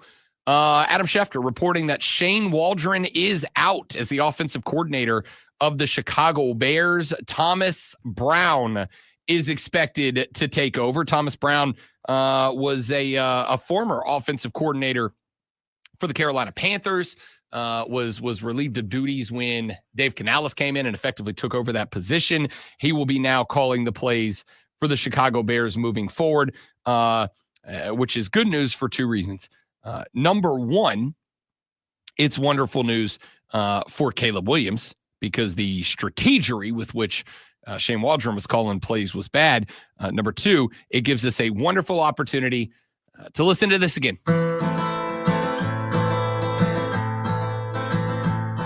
This cursed franchise. Head up for this season. Now this season's gone. Waldron scheme failed again to just sniff mediocrity. Lost, they must win. Once again, they lost, this must win. Same old Bears. Started out with promise, now dropped our list tree. The fans all booed.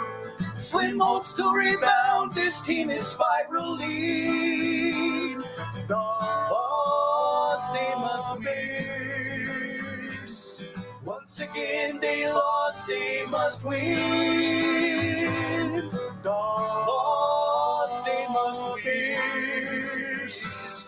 Once again, they lost, they must win. The Bears. The Bears. That is Dave Swirsky on X, if you want to toss him a follow for that remarkable rendition of Kansas's Dust in the Wind turned into Bears Lost, They Must Win. I think that's a name of one of the characters. Well, that's what he goes by on X. I'm just saying. So that's what I'm tagging him. I'm pretty sure that's. Oh, I'm sure it is, but that's what he goes by on X. So no, it makes it more awesome that he's Dave Swirsky. Dave, Big Dave. We all love Big Dave.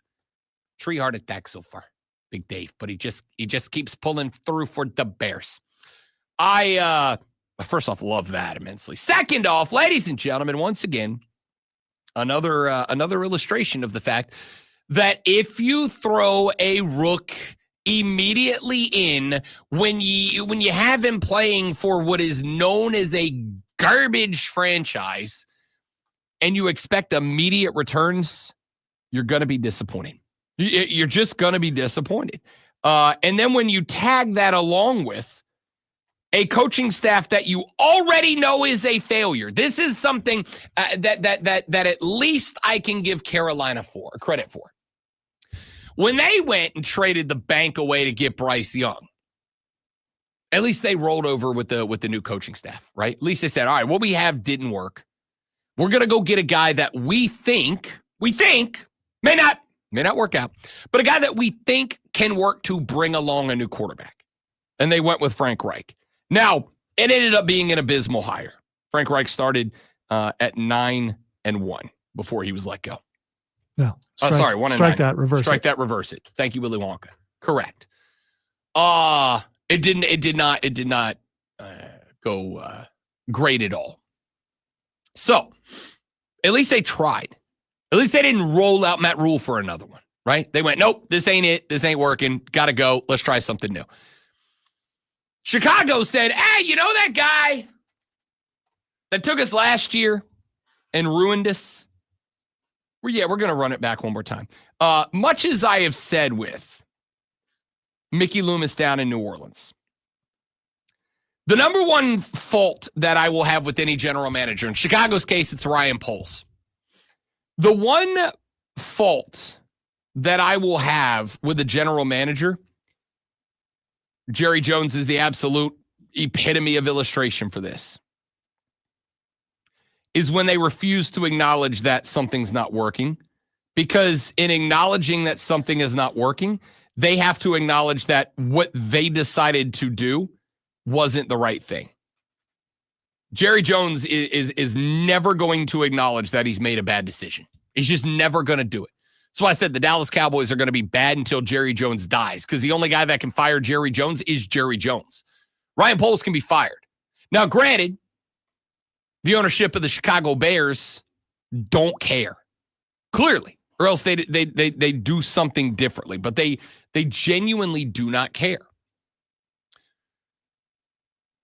Matt Eberflus was not working. This was my entire takeaway the entire offseason about the Bears.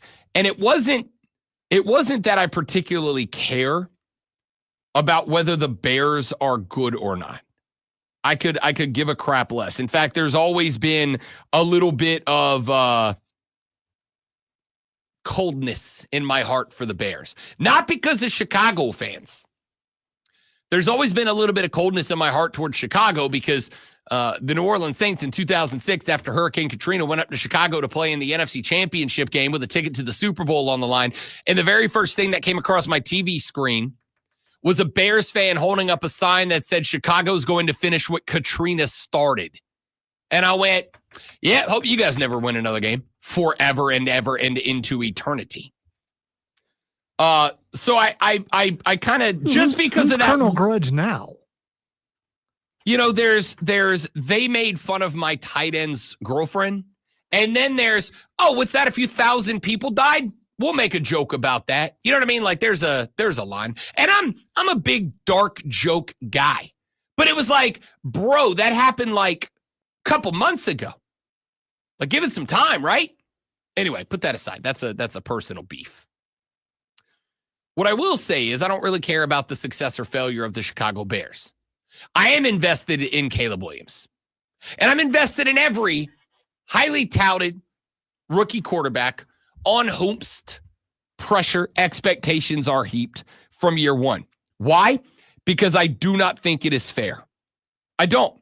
And just so we're clear, I include Jaden Daniels, a guy that I am super high on.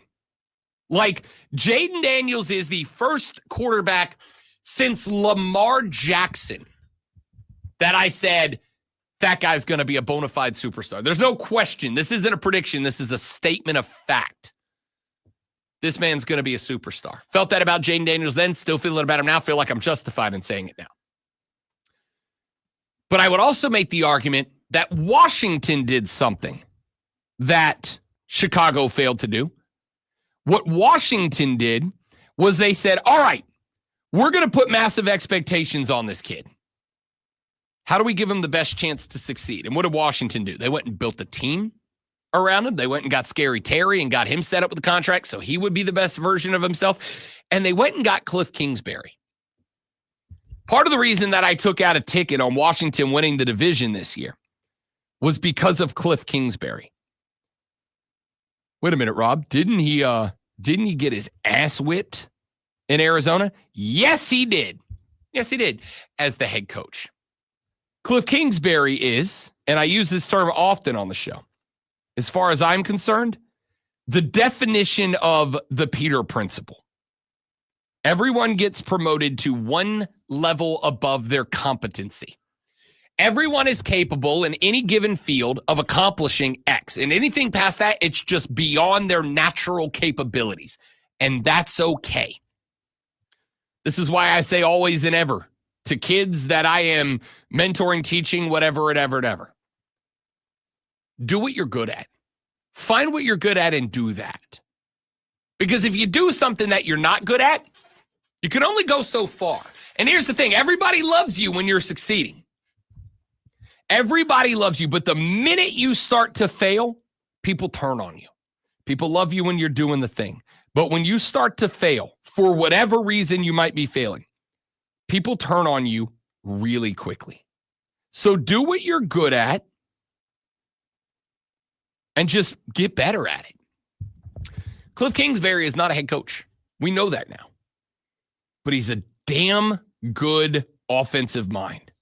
And he knows how to be a damn good offensive mind when he has a quarterback like Jaden Daniels and not the office of the head coach and the responsibilities that come with that office hanging over his head. So he goes out to Washington, D.C., takes over as the OC. He's got exactly the quarterback that he needs. He builds a team around that quarterback to succeed, and he runs an offense that fits what Jaden Daniels can do. There's the old, what is it, Maya Angelou. So when someone tells you who they are, believe them. Shane Waldron and Matt Eberflus have told you exactly who they are. And yet Chicago refuses to believe them. So they brought him back for one more ride, and they risk ruining at least the early portion of Caleb Williams' career with that.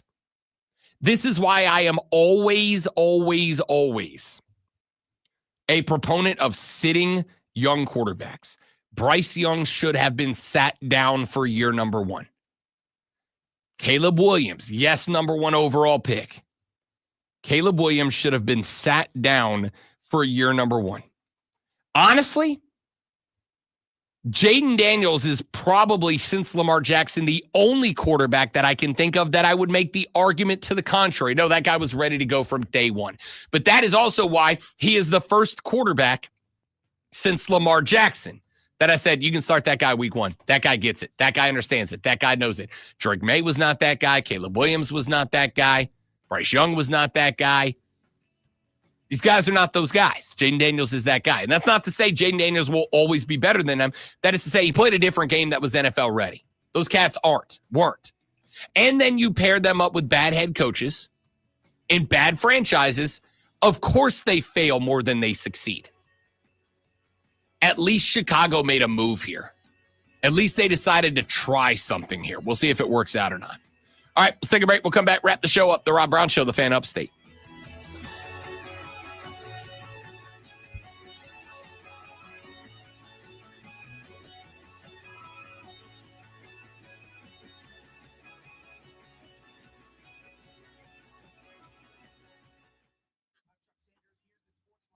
You seen the new trailer for Thunderbolts and the new trailer for Captain America? They both, Yes, I did.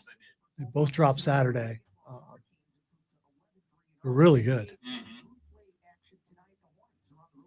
When Falcon rips the car in half with his wings, it's like, and when he drops down and says, "Wait for it," and then the wind knocks the guys. I like that. And the fact that Ross didn't know he was changing until when he looked. Yeah. It's like, okay. Yep. I'm excited to see Indiana Hulk. Yes, I thought they were both very good. I got to tell you, like, the trailer for Thunderbolts got me a lot more. I was already kind of like, all right, I'm in. I really like it.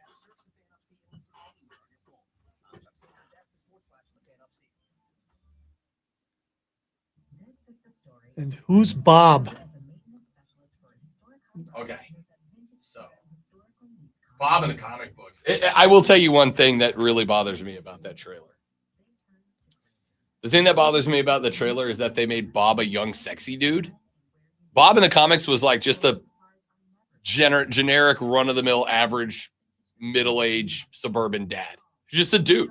Literally, the whole point of Bob was that he's just a guy who's always involved in these super over-the-top superhero shenanigans and has to, like, stay alive, but he can't get away from them. And in this one, they just made him this hot dude. I don't think that's who he is.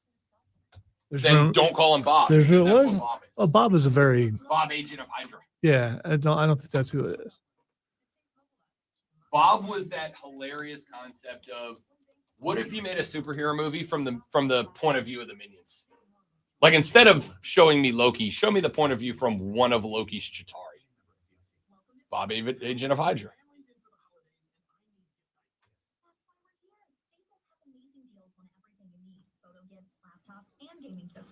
Show me a movie where the cannon fodder is the star. That's Bob. Okay, so the rumor is that he's actually the Sentry. I thought they already had a Sentry. I don't think so.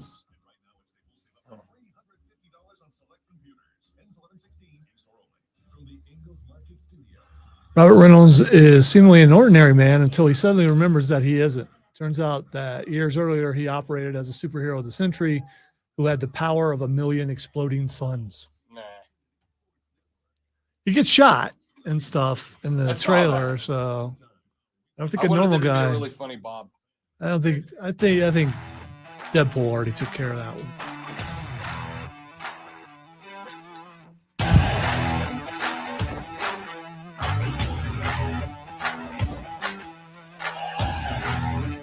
The Rob Brown Show continues. The fan upstate. Rob, the great one, Lonzo, with you here on a lovely upstate Tuesday morning.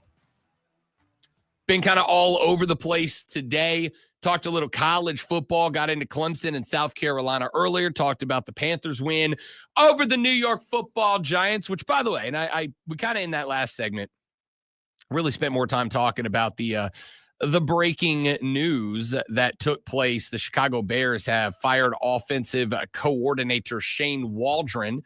Former Panther offensive coordinator Thomas Brown will take over play calling responsibilities for the Bears moving forward. So let's finish up the thoughts we were having about the Panthers Sunday morning win over in Germany, Allianz Stadium, against the New York Giants.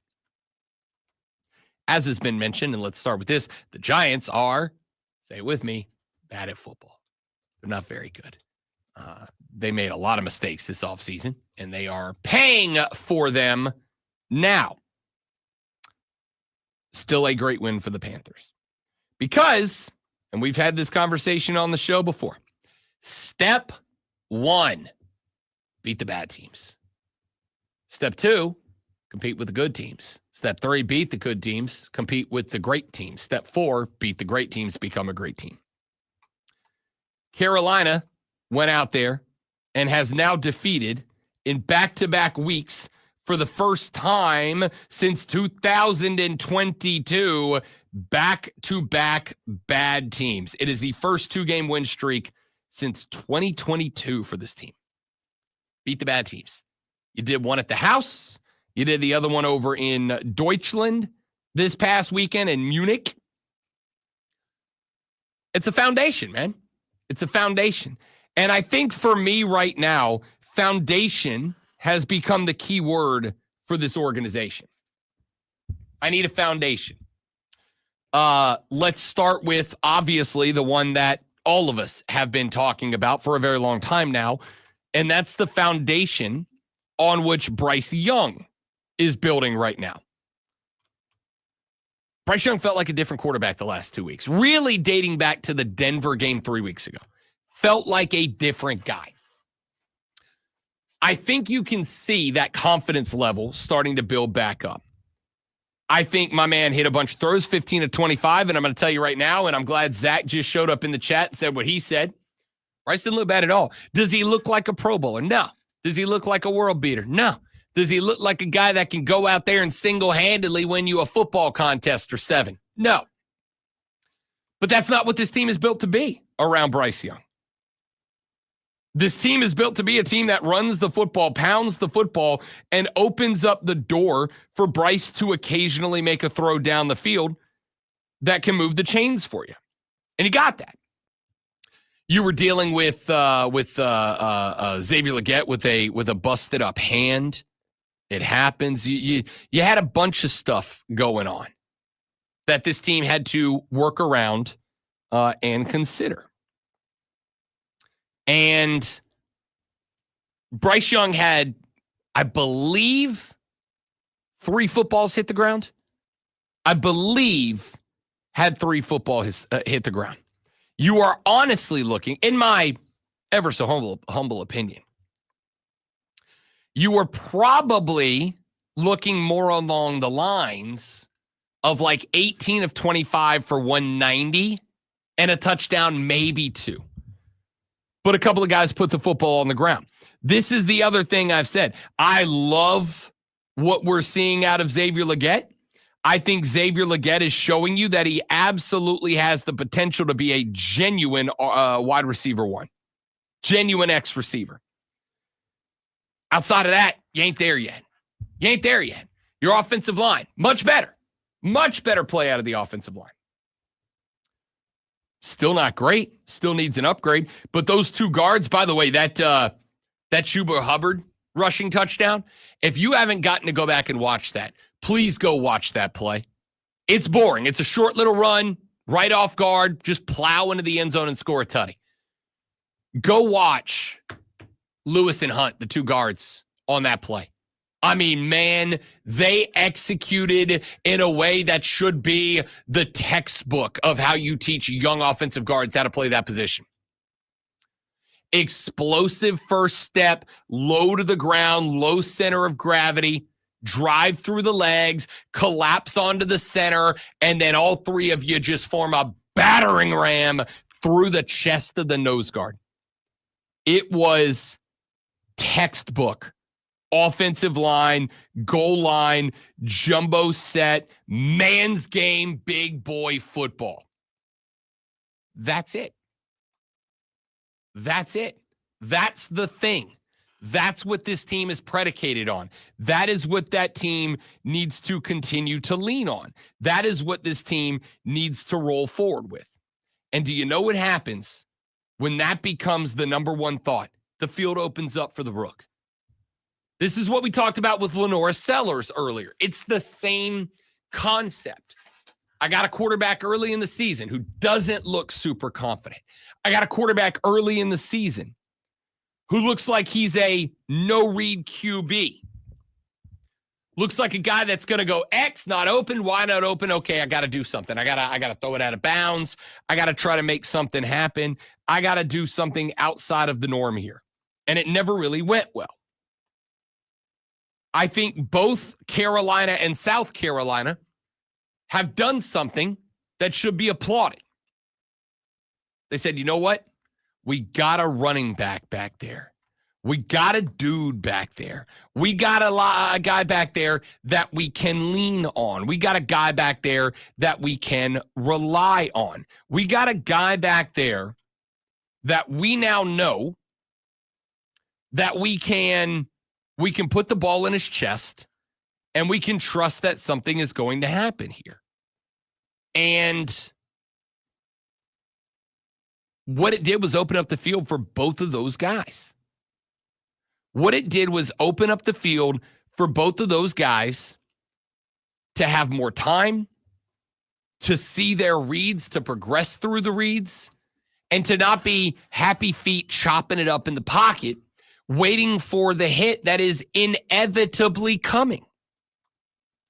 Instead, what I saw was two young quarterbacks, two young guys that were capable and comfortable in just playing quarterback, man. Just throwing the football, just figuring out how to throw, how to catch, how to make football plays happen. The offenses have become progressively more dedicated to the strengths of the quarterbacks and getting them away from the weaknesses. And Lenora Sellers and Bryce Young have both looked like different dudes the last couple of weeks because of that. And I think the coordinators, in this case, Dave Canales for Carolina, Dow Loggins for South Carolina, I think they deserve credit for that. Did Bryce Young blow anybody off the stat sheet? No, of course not. 15 to 25. Again, should have been 18 for 25 for like 190 instead of 150 or whatever it turned out to be. But I got to start somewhere. I got to start somewhere. And I feel like you've got to start with both of these teams. Now, Lonzo and I have already said this team's winning at most one more game. May not win another one. Schedule, unfortunately, is very back-end heavy. You've got Kansas City in there. You end the season on back-to-back roadies to Tampa and Atlanta. I mean, there's one team left that can be beat, and that's the Dallas Cowboys with Cooper Rush as the quarterback, or Trey Lance, whoever they decide to go with. That's a winnable game at home. 4 wins might be it. I don't care. This exact reason is why I said to you as Carolina fans coming into this year, do not predicate a successful season on wins and losses. Do not predicate a successful season on wins and losses because you will walk away from this disappointed. You will walk away from this bummed out because you ain't winning more than 5 games. I think you're winning 4. 3 is on the table. But you're at 3. There are 6 teams in the NFL that have identical or worse records than you. That's a better spot than you thought you were going to be in terms of the W and L column. But to me, this was less about the W and L column, and this was more about the development column.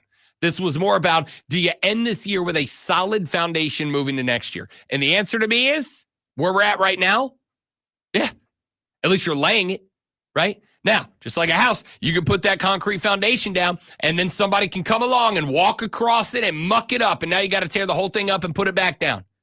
But right now, Dave Canales, as far as I'm concerned, is laying a solid foundation. The running game has gotten better. The offensive line has gotten better. Bryce Young has gotten better. The wide receiver core, for the lack of talent it has on paper, has gotten better. Even with the subtraction of Deontay Johnson, who, by the way, got 5 snaps for the Ravens this past week and is already blowing up that locker room. So maybe paying them to take him off your hands was a good thing. I'm happy. I'm happy with what I saw out of Carolina because I saw a foundation.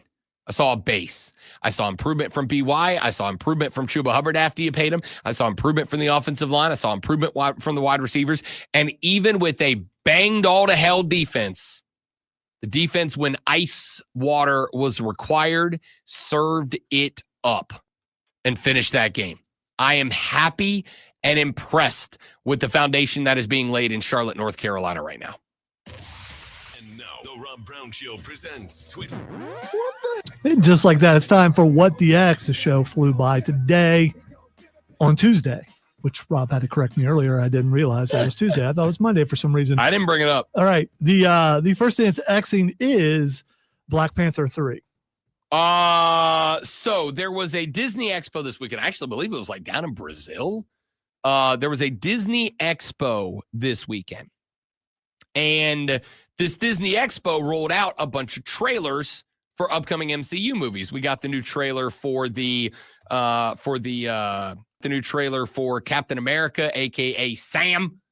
And I'm assuming, though I have not seen it yet, we did not get one for what. So okay, well then I don't know why. Okay, it's because Denzel Washington has confirmed that Ryan Coogler, the guy who writes and directs Black Panther, is writing a part for him in Black Panther 3. Ooh, yes. I'm not upset about that at all. I'm down for some Coach Boone. Well, in the game. They lost some firepower from 2 because was Angela Bassett, I believe, was the mom. Yes, and she died. So I mean, you bring in Denzel to take care of that part.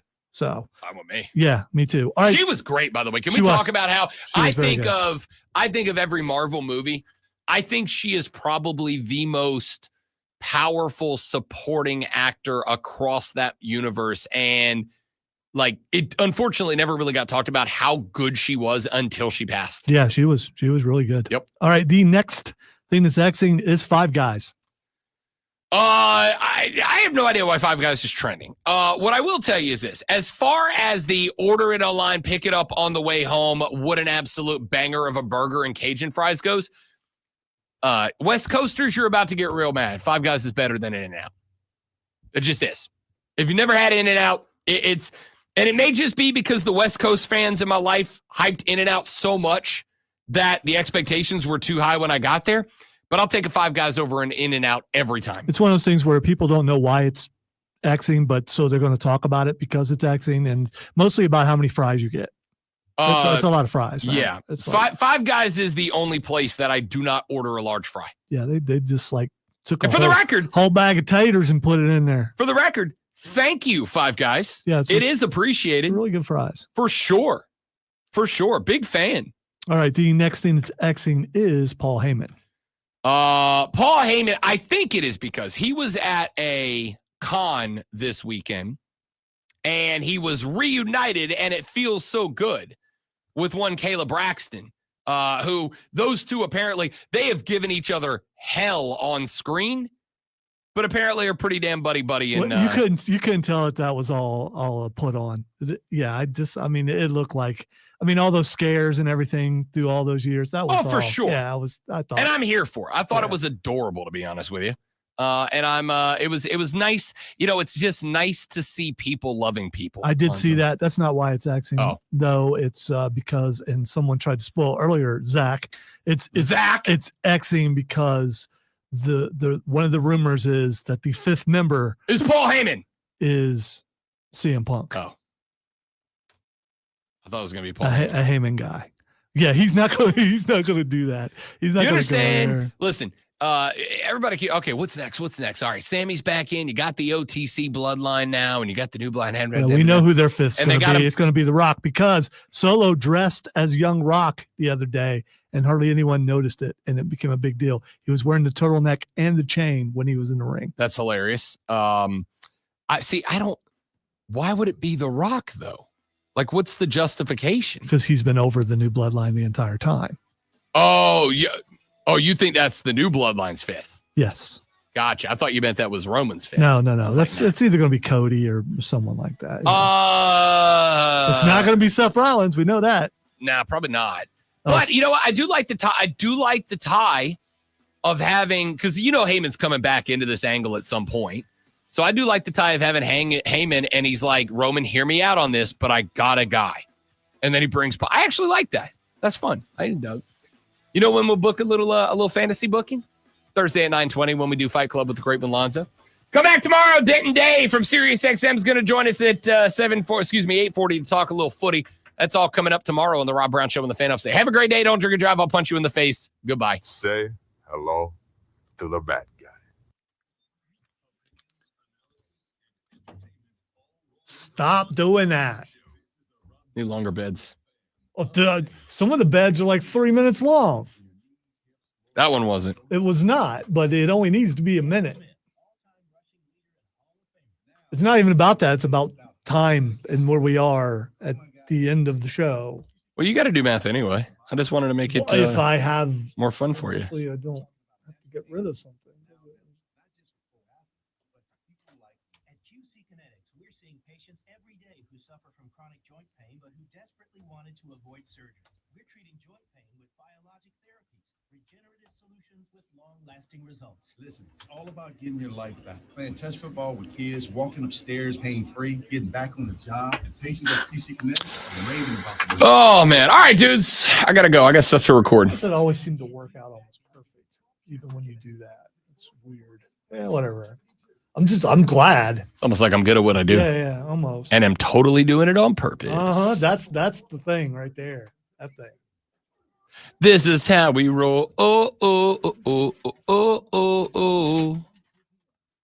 All right, that's it. Y'all have a great day. Thanks for being here. You're all amazing people. Tell your friends about us. Help us grow the show. We're trying to be famous and rich, preferably rich, then famous. See y'all here tomorrow. Goodbye.